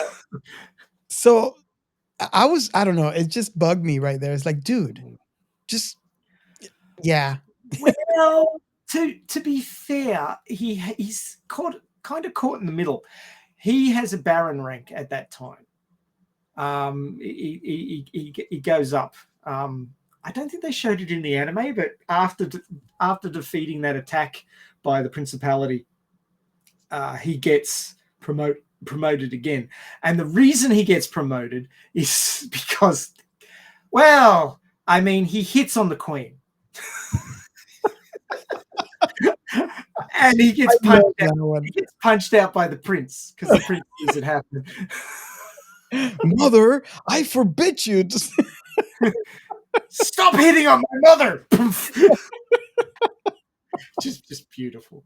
Oh, nice. But he hits on the Queen because A, she's gorgeous, and you can't really tell that she's that old. Like she's in the late 30s, but she looks like she's in her 20s, and he died in his 20s, so he's thinking that he's mentally in his 30s by now, but he's in the body of a 15-year-old. But it's on the Queen, and everybody's like, "Why are you hitting on the Queen?" Well, she said she wanted to make some memories. She'd never been to the academy because she came from another country. So what do you do at the academy? You find a partner. So I proposed to her to give her the memory of being proposed to at the academy. And because she's hot and I want her. But I don't say that, bro. And he had it all logicked out, and Luxian called him on it because Luxian calls him on freaking everything. But yeah, so the Queen has a thing for him, and the King finds out, and the King's not impressed. Although the King's a complete lech. The King's like fathered dozens of children to other women, which is according to this society just fine because you're the king. You can screw whoever you want and make lots of illegitimate children. But the Queen's not real happy about that. And so they haven't had intimate relations for a while. So the Queen's pent up as well. And she's sort of starting to lust after Leon. But as the Queen, she can't really just, go and screw around like the King can. And so the King doesn't like him because the Queen likes him. So, and the King finds out that he doesn't want to be promoted and he just wants to be a quiet mob character. So the King keeps promoting him. Because every time you get promoted, you've got to provide more money per year to the kingdom. You've got to stand up for the kingdom. Whenever the kingdom's in trouble, you've got to ride in there and save the kingdom. So every time the King turns around and goes, "Hey, Leon, fix this for me." And then he promotes him again when he does. I love how Leon he's just miserable. Every time he gets promoted, it's like, no, almost on the point of crying.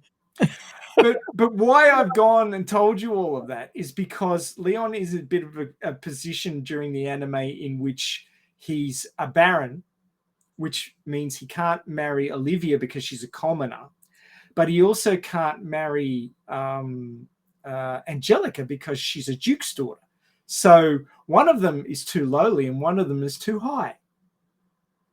So theoretically, as far as the social pecking order and the structure is concerned, he can't marry either of them. Wow. But because he is basically the hero of the entire fucking kingdom by the time he gets finished, he just basically does what he wants.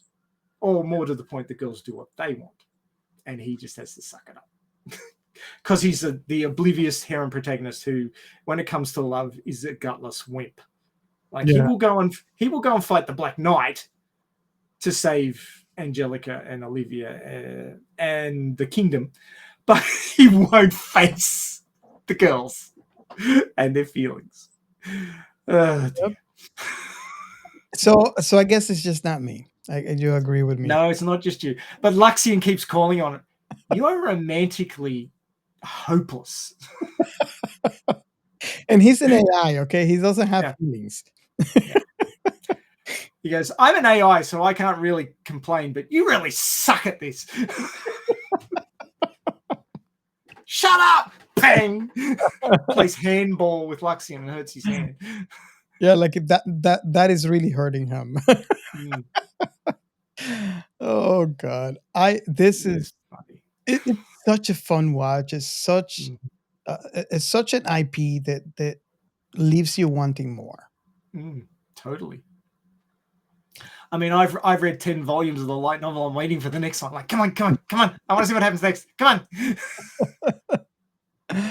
on. Meanwhile, I'm still, which is still enjoyable, right? I still have not got out of the arcs on the anime, and I'm still enjoying it because of the fact that when I go back and rewatch the anime with the knowledge from what I have read from the light novels, I have a lot more information to process, and it's so much fun.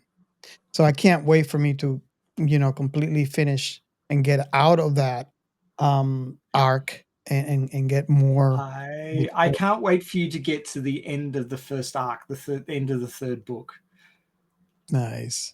Because that's when Maria, who now is frenemies with Leon, basically says, oh, by the way, there's 2 more games. And he's like, what? I thought we'd solved all the problems. We've dealt with the invasion and everything, and we're good now, aren't we? Well, actually, no. There's 2 more games. It's like, oh, shit. Oh, wow. There's that, and there's another thing which I'm not going to spoil you on. Thank you. Because you need to read it yourself. Which you'll see. You'll actually see it. It'll probably be at the end of the second season, I expect. Yeah, I can't wait for that second season. So. Oh yeah. I feel like we already answered the last question of the show. Well, what is our last impression? My final thoughts. Well, I can summarize in that. If you like well-crafted stories that have a sci-fi angle but aren't, like sci-fi is all you get. If you like your sci-fi with a bit of magic and a bit of socializing and a lot of snark and complicated but well-oiled social structures which provide an almost soap opera-esque storyline, but then all the tropes are twisted and fold back on themselves, and you end up with the villainous and the main character of the game becoming almost lovers. Just the whole thing folds back on itself, and it's so enjoyable. Give this a go. And like me, if you look at the art style and go, oh, I don't like this so much, remember that it's an Otome game. So it's supposed to look like that. They went to the trouble of making it look like the game. Of the games of the time that were Otome games, the slightly cheaper looking art style, but I mean it fits. Everything fits to the point of the demi-humans that are the servants of the noble women. There's reasons for that. There's reasons for everything, and there's a whole history behind it.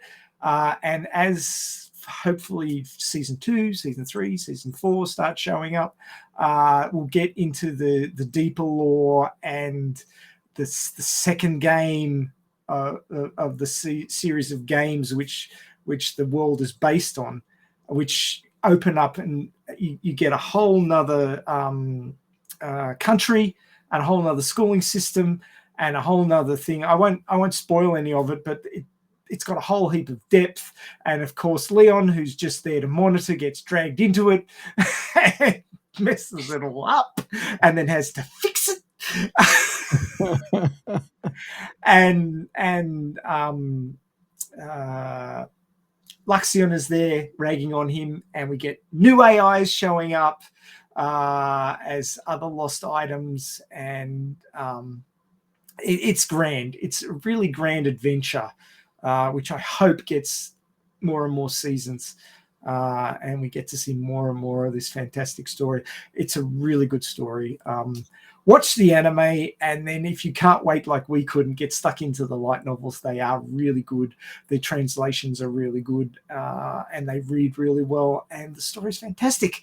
I can't recommend it highly enough. Yeah, you said it right on point.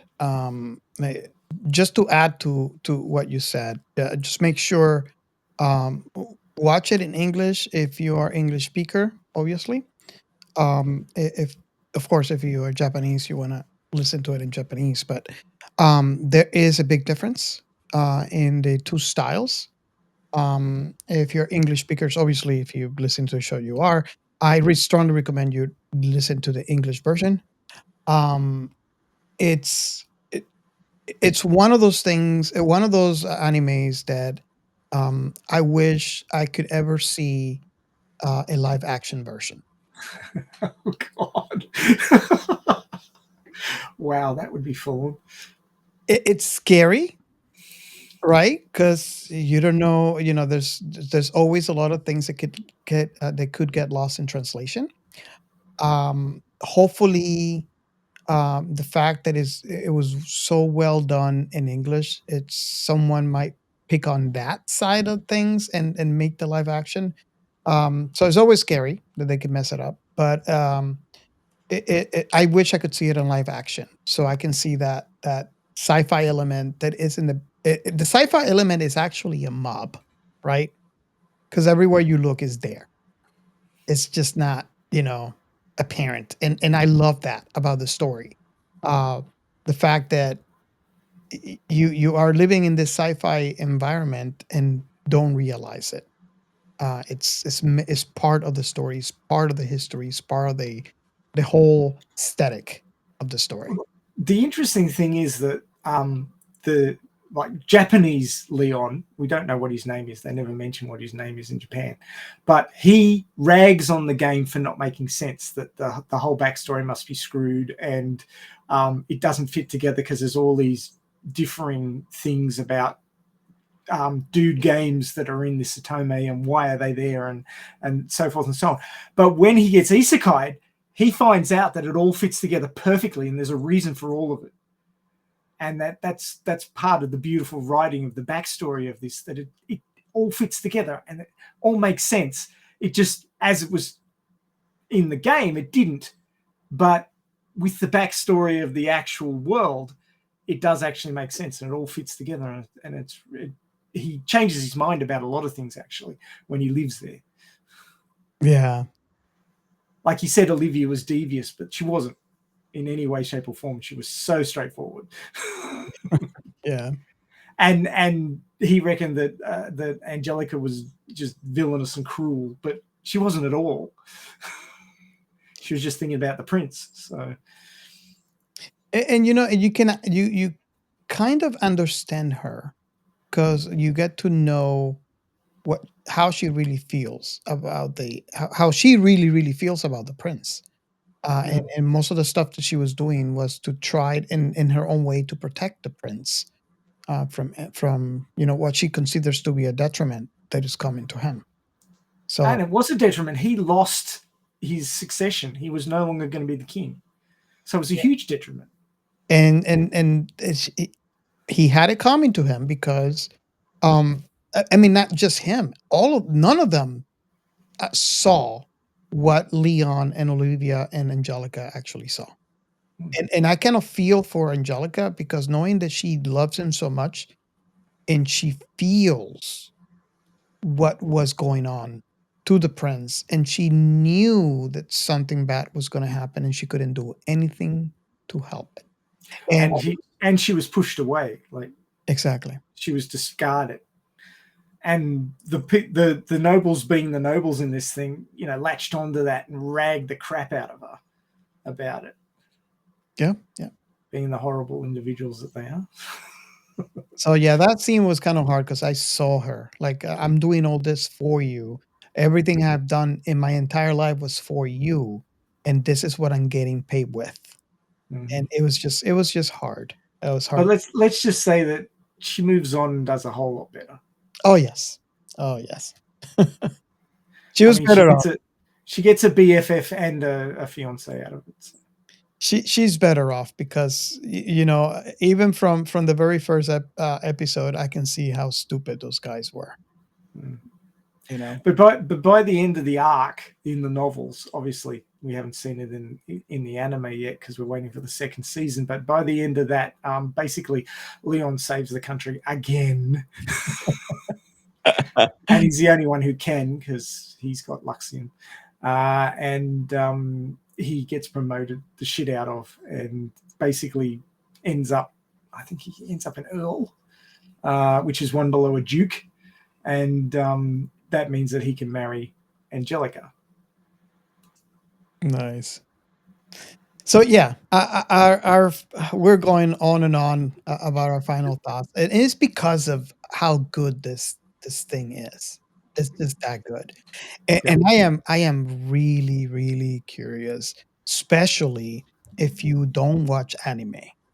If you like sci-fi, if you like, well, like Ray said, if you like your story with a little bit of sci-fi, fantasy, and soap elements and all that stuff mixed together, but well mixed, not just crazy like, I invite you to watch, do like I did. Watch the first and second episodes. I mean, they're 22 minutes, I believe, or around that. 22. You can go to Crunchyroll. You don't need an account to watch. You if you don't mind commercials, obviously, you can just watch the first and second episode, and then reach out to us, most likely on Discord, and let us know. I'm really curious to see, especially if you don't watch anime at all, if you like the story, if you like the IP.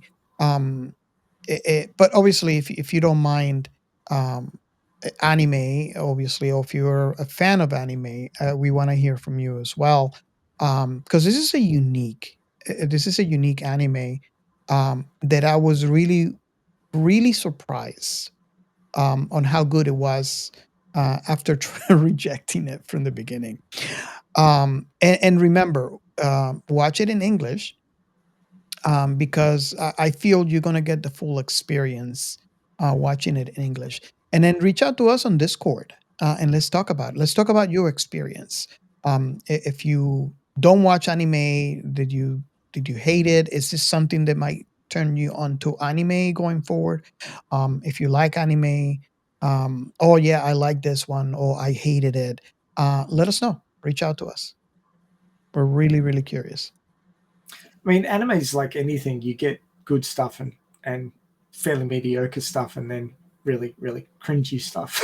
Yeah. But yeah, I mean, this is a dark horse. This one, I wasn't expecting it to be nearly as good as it is, and having then gone back and read the source material, I understand how well crafted the story is, and it all just works. I mean, there's been other ones that like ReZero, which is another isekai, and it's quite violent, that one.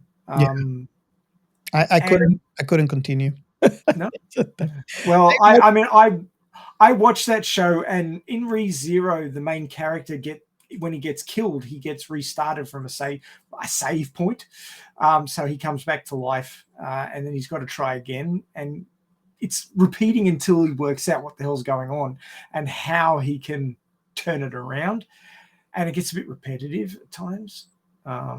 So there was parts of that bugged me, but there's nothing about this show that bugged me. I mean, it just, and I've watched it 3 times now and read the source material. and the story is just spot on. It's well written. It's got so much depth. It's got so many different points to it that can attract people who like different things. I mean, it's not all sci-fi, but the sci-fi is always there, if you know what I mean. So, you know, if you like your sci-fi straight up Star Wars with everything sci-fi, it won't appeal to you necessarily. But there's enough sci-fi in it that if you are a sci-fi lover that also likes other genres and well-crafted stories, there'll be more than enough sci-fi to tantalize you. But all the other bits will bring you along as well. I mean, it's just such a well-rounded story. I'm amazed. Yeah. It's that kind of story, and I'm really glad that I took and I feel so bad. I don't remember the name, but I feel so good that I took the advice and watched the at least the first episode, because now I have something else sci-fi esque that I like, that I have hunger for, and this is all. This is why we are here, for everything and anything sci-fi. So, if you don't have anything else to add, I guess we can move on to the next segment. I'm good. The science in sci-fi. I was just going to say that I thought we'd be running out of things to talk about without Captain Chaos here to, you know, mix things up a bit, but we've done pretty well for ourselves. Yeah, poor Chaos. Yeah, I hope he comes back soon. Because he did want to talk about this one, but we missed a week already to record this, so we had to get on with it. But there is a lot of science in this particular episode. In this IP, there's a lot of science, but it's all in the background. So it's actually a little difficult to talk in depth about how this particular IP could then drive current science forward. But there are some things that we can talk about. I've got 2 points. I don't know if you want to talk about the AI at all, Robert, but I'm going to talk about human evolution and genetic engineering. So those are the two subjects that I want to talk about. So human evolution is at a standstill at the moment, and that's because humanity impacts our own environment to the point where it no longer impacts our propensity to survive. Like human medicine basically enables genes that would normally kill us to continue in the population, because we overcome that negative factor with genetics, with medicine or medical technologies. So things like, you know, Down syndrome, diabetes, and all those sorts of things that if we were just an animal would kill us. Like I would be dead if it wasn't for human medical intervention. If I didn't have insulin therapy, I would already be dead. And before the 1920s, when they chopped up pancreases and injected them into people to find out that, oh yes, it was something from the pancreas which was keeping people alive that had diabetes, people would be given a high protein diet because high sugar diets would make them very, very sick, or diets with carbs in them would make them sick. But then they would slowly waste away because they weren't getting enough energy into their cells, and their cells couldn't metabolize properly, and eventually they would waste away and die. So that's what would have happened to me before 1925, I think it was, or thereabouts. And since then, the purification of insulin had improved, and then eventually the genes were transferred into bacteria, and they were used to produce insulin artificially, and then we had the artificially produced insulin which we use today. So the way of producing the insulin was slowly improved, but it's always been insulin therapy that's been the mainstay of keeping people like me alive. They can't produce it themselves. So human evolution as such is stagnated because we don't have a selection pressure which is acting on us anymore. I mean, we still have the Darwin Awards and people doing stupid enough things to take their genes out of the gene pool. But beyond that, we are not affected by the environment so much that it causes a shift in the human population of genetics. And there are so many humans now that genes around the world are maintained. They're not being wiped out by the environment. Now, having said that, we could be heading for catastrophes as far as climate change is concerned, and we may be seeing the environment having a greater effect on us than it has in the last several hundred years.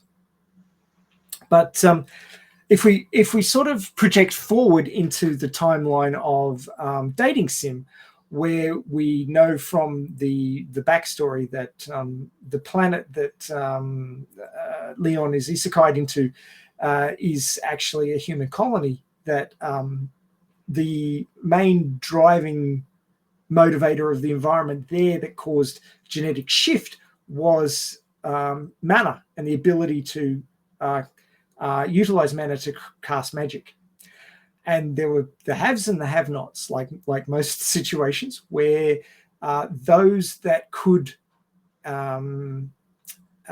interact with mana and create magic were the haves, and the have-nots were the old humans, and the new humans were able to use magic. And of course, there was a schism between the two, and then there was a war.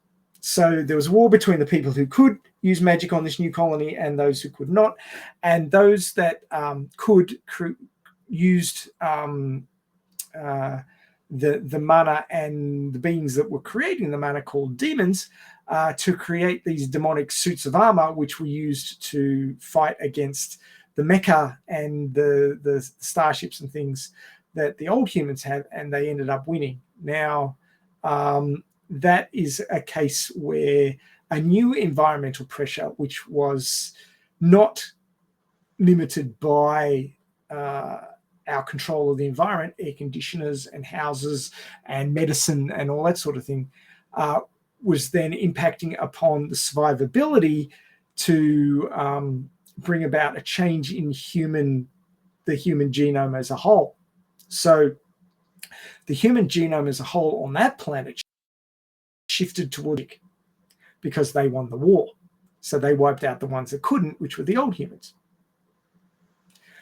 So whereas right now in 2023 on Earth, we don't have a huge selective pressure of our genes, on that planet during that war period, they did. And that's how the humanity on that planet became the new humans. And that selective pressure was active in selecting for those who could use magic. And then that gene became more populous in the population and became the standard for the genome for humans there. So while we don't have selective pressure selecting particular genes for us at the moment, the backstory of this IP gives us an example of where it could become important, which is very, very interesting. And very, very well thought out, I think, as a biologist, looking at how it's portrayed in the story, that it is an example of genetic selection through it's basically Darwinian selection, but in a technological age, which is very interesting because it's very hard to find a way to actually do that. And in the backstory of dating sim, they found a way to do it, which I thought was very well done. Yeah. And that's, with our control of technology, there has to be some other way that our genes will be selected for. Otherwise, there will be no selection based on our genetics. So I found it very interesting. The other thing I wanted to talk about, and it's an offshoot of this, it's another thing to do with the backstory and the war between the old and new humans, is the creation of the other races. So the other races, the beastmen and the elves, in this case, were actually genetically engineered subspecies created by the old humans, which were they were trying to use super soldiers to fight the new humans. And of course it didn't work because the old humans lost. But in the end, they created genetically engineered humans which had longer lifespans, were tougher, were stronger, and were more able to fight than the old humans, which became the elves and the beastmen. So the beastmen were physically much stronger, and the elves were physically more robust. And they ended up becoming new races on this planet after the old humans were wiped out. It's very interesting that genetically engineered individuals then became their own self-sustaining races. Yeah. And in the backstory, elves aren't supposed to be able to mate with, well, create offspring with humans. So you're not supposed to get half elves or half beastmen. They are their own individual species. However, in the story, there is a half elf. It looks like an elf, but he's actually a half elf, and he can mate with humans and elves. And that is Marie's elven, the young boy who's Marie's elven manservant. So this doesn't come up in the anime, but it comes up in the light novels. And he's a not supposed to happen, but has happened. So there's another genetic variation which changes things, because all of the elven manservants were sleeping with the young women, because the young women wanted someone they could control to supply their needs, as it were, because they didn't want the men who were the human men who weren't under their control to be calling the plays. They wanted to be in control, so their manservants were the ones that they were sleeping with, because they couldn't get pregnant. But it turns out some of them can make them pregnant. So Yeah, nothing's perfect. Exactly. There's always a variation somewhere. There's always, as they say in the Jurassic Park franchise, life finds a way. oh yes. Oh yes. I guess, I mean, we have talked so much about AI on this show. It is obvious Luxian is an AI that we could see kind of like the future of what would happen if we reach singularity when it comes to our AI overlords. um, and it's obvious. I don't know that we want them so sarcastic, but you could tell if it is like we said in the past, where we are looking to imitate human personality, then it would definitely be something that we would see. Um, assuming that singularity doesn't happen, where it's just the AI evolving on itself, because that would be something we would not recognize. But another thing that I wanted to talk about is the mechs. It has been part of the lore in anime and science fiction. Um, the anime features a number of mechs with large and powerful robots that can be controlled by the pilots. We've seen that in I think one of the movies that got me really excited about this to see a live action was Pacific Rim. Not sure if you guys have seen that. Um, Oh, I have. it's just amazing. But uh, fascination with mechs are not exclusive to sci-fi. I think that there has been many attempts to do mechs for the obvious reasons. Like we talked in the show, is a powerful machine that you could do powerful things with. And of course, that includes war, which is something that we don't want. But I believe the first human operated mech was built in Japan in 2019. And I forgot what the name is, but it's really interesting because the designers had thought about everything. So this is a mech that you can buy. You can go to a website and purchase it. Basically, what it is, it has feet, but you could actually use wheels when you're on the road. So it's kind of like half car. But it has arms and it has a cockpit, and you can control the mech. There was a game called Heavy Gear, which was way back when. Now it was a mecha game, and it had the option to pop wheels out from the bottom of the feet. So when you were fighting, you could walk around, but when you had to get somewhere in a hurry, rather than stomping about, the wheels would pop out and you'd zoom along on the wheels. So it's that idea has been around for a couple of decades. Oh yes. So I think I'm trying to find the website, but there is a Japanese website that you could actually go to and you can purchase this thing. Obviously, it's not going to be cheap. Are you going to purchase a mech on stream? So what you're planning to do? Funny. And there is and I can't remember. There is a group of people here in the U.S. that actually built one. And I can't remember the name. I think it went. It didn't last. I think that was there was actually the world's first ever mecha battle between the one that was built in the US and the one that was built in Japan. I remember seeing videos of that in the mid-teens. It was a pretty slow battle. It was like nothing like you would see in the sci-fi films. I mean, look, the two biggest problem with mecha three actually. There's three big problems with mecha as they stand at the moment. One is keeping them upright, which is gyroscopic in nature, maintaining balance, which has always been hard for a humanoid machine.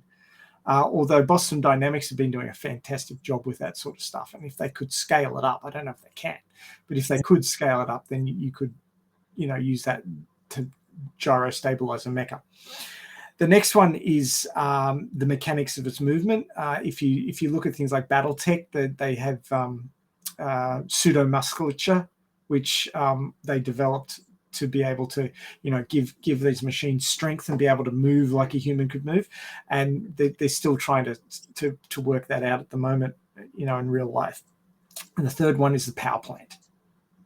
Now, obviously, in the Satoma game, they were using magic as a power source. So easy. We'll use mana, magic in a magic stone, which is in there, and that provide the power. And no worries, it's sorted. But in the real world, the power is a huge problem. Power is the biggest thing that's holding us back from, decent electric cars that can go long distances. Getting to orbit, all the stuff that Elon's doing with SpaceX, building mecha suits. Power is always the problem. Having a power source that will stay on for longer than a few minutes, because these things require a lot of power. Until we get we get a way to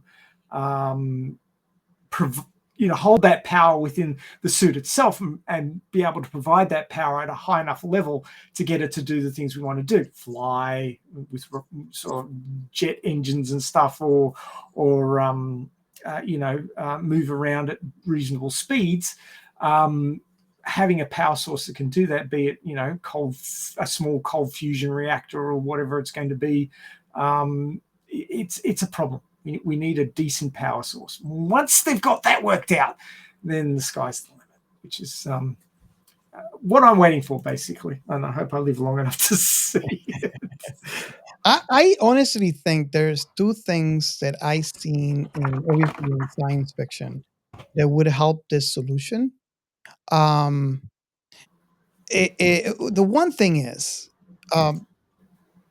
anti-gravity will definitely help. Oh, sure. Make everything lighter.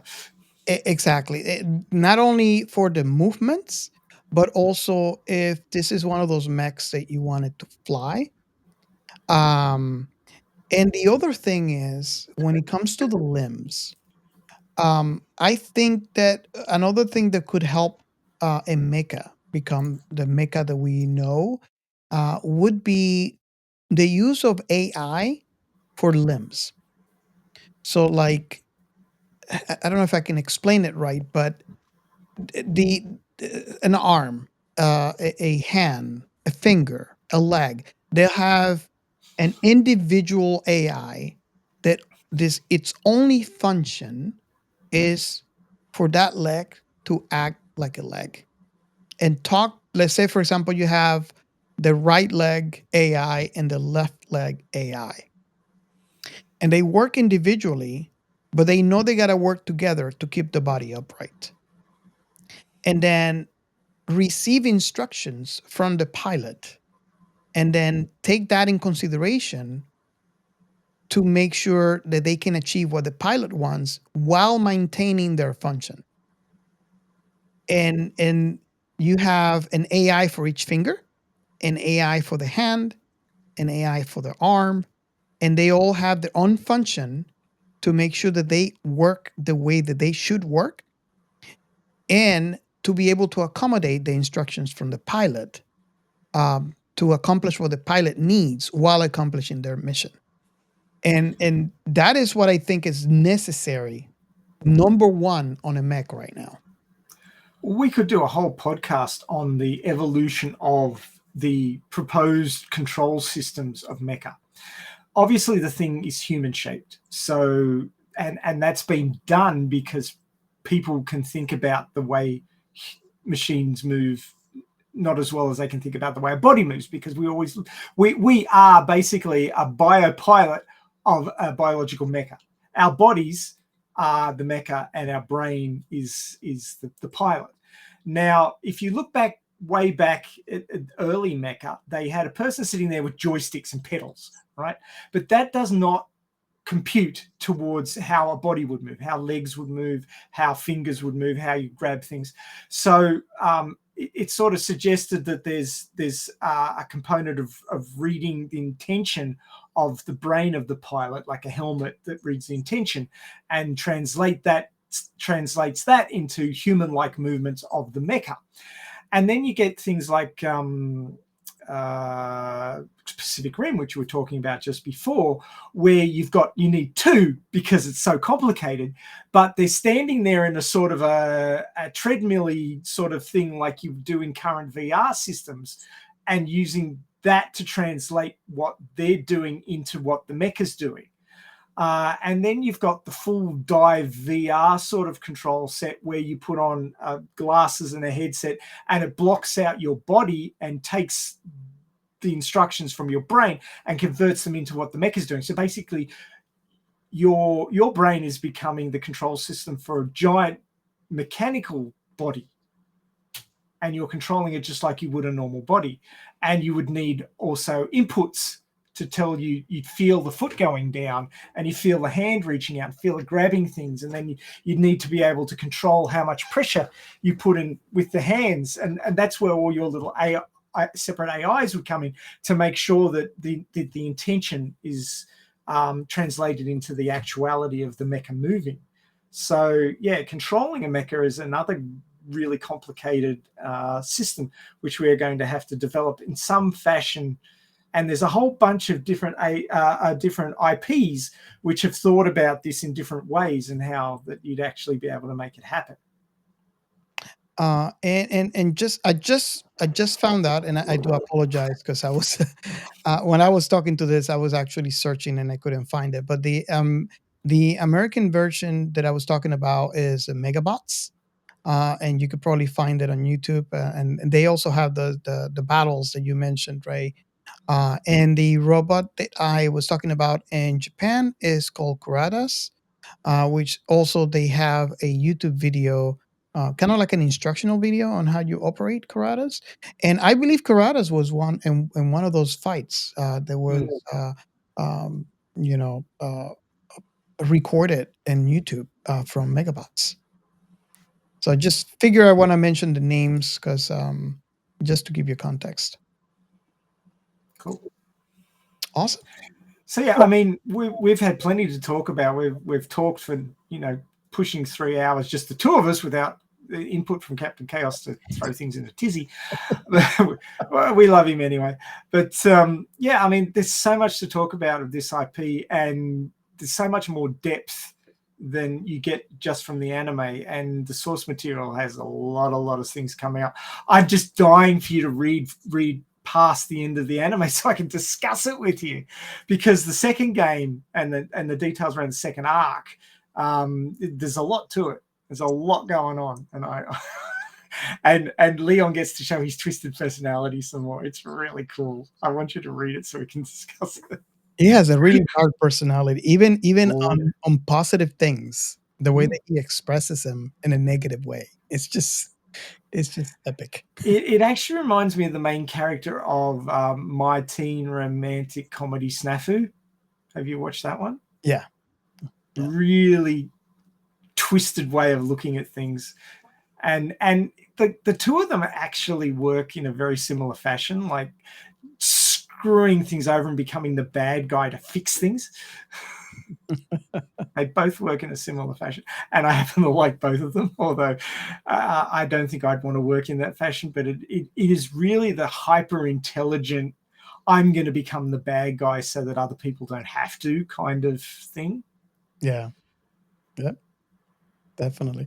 There's this phrase, and I was trying to find some. I should have just write some of the quotes as I was watching, but there was one quote, and I don't know that I'm going to say it verbatim, where Angelica and Olivia they come to Leon. He's sitting down on a bench outside, and I think they want him to come with them. It was towards the end of the anime, to come to a celebration or something, and he said, "Yeah, stop bludgeoning my soul with your uh, positivity." I think it's just the way that he said it. It's just like, we don't have to work on your dark personality. Yeah. Oh, they plan to do that for a long time. Oh wow! But despite his dark personality, he is a hero. He steps up whenever he's needed to step up. He doesn't want to, because he wants to have a quiet life, but he knows that he's the only one who can, so he does it. Oh yeah. And the king takes advantage of that in a big way later on. Oh my God, that guy's a piece of work. Awesome. So that pretty much brings us to the end of this particular IP so far. Of course, we want to hit it again when the second season comes out and have another talk about it. And if we can get the voice actor for Leon in, that would be even more awesome. So Robert's going to work on that. But that's about all we've got for this episode. If you would like to come and discuss this with us, we'd love you to do so. You could come and join us on our Discord channel, which I'm just popping up the thing. It hasn't appeared yet. There it goes. It got here. It was on the slow bus. But there's the link to our Discord channel. If you're not watching the YouTube and you're listening to us through the podcast networks, then you will find the link to join us on our Discord in the show notes. We'd love you to come there and talk to us. We're on there daily, and there's a lot of channels, admittedly, but they're all sort of split up in a logical format so that you can talk about the particular IP you like in a particular channel. But do jump into some of the other channels and check them out, and you might find something else that you like and want to discuss there with us as well. And we'd love to join you and discuss those topics, because we love all things sci-fi, don't we, Robert? All things sci-fi. So if you want to find out what the latest podcast is, we have a website that you can check out. There's the QR code for that. But it's easy to find for those who are listening. It's sciencefictionremnant.com. It will display the latest released pod on there, and then you can get to our back catalogue through there as well. There's also articles on various different science topics and science fiction topics, where we postulate all sorts of things to do with science fiction, like are black holes actually gateways to other universes, down to what's going to be the future of computing technologies, and all things in between. So do have a check out of our website, and let us know what you think. And if you can think of any other improvements, jump on our Discord and let us know, and we'll see what we can do about upgrades. Remember Upgrade? You didn't like that one, did you? Oh, no. But we've covered all sorts of different topics in the show. We've covered lots of different IPs, and we're always happy to cover an IP that you're interested in if we haven't covered it yet. So do jump on the Discord and let us know, or if you're on one of the other socials and interact with us there, do let us know. And if you're a really keen proponent of that IP, you're quite welcome to come and be the local expert. So do contact us and talk to us about that. And we'd love to have you on the podcast as a special guest. So do that. And of course, that's how I got here. So, you know, if you ever wanted to be part of the podcast regularly and you're that keen on all sorts of things scientific and science fiction-y, then there would possibly be an opportunity to do that as a regular if you are that keen. So please let us know. If you mesh well with the other hosts, then you could find yourself as a regular. So that would be cool. Somebody else to talk sci-fi about every week. That would be awesome. In the meantime, I'd like to thank all of our listeners, but all listeners and viewers, for those who are watching us. I'd like to thank you all for joining us. You are the reason that we keep doing this, because it's the interaction that makes it special. And if producing this podcast and getting to talk to you can get us some more information on cool IPs that we haven't yet experienced, and we can go off and watch, then, you know, it's benefit for us as well. And you might find that your IP that you've suggested to us ends up as the IP of choice for one of our future episodes. So let us know. We'd love to hear what you think of the podcast. We'd love to hear what your favorite IP is, and we'd love to see you on our Discord for more discussion.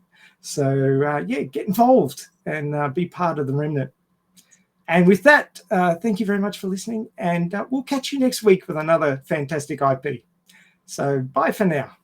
Goodbye.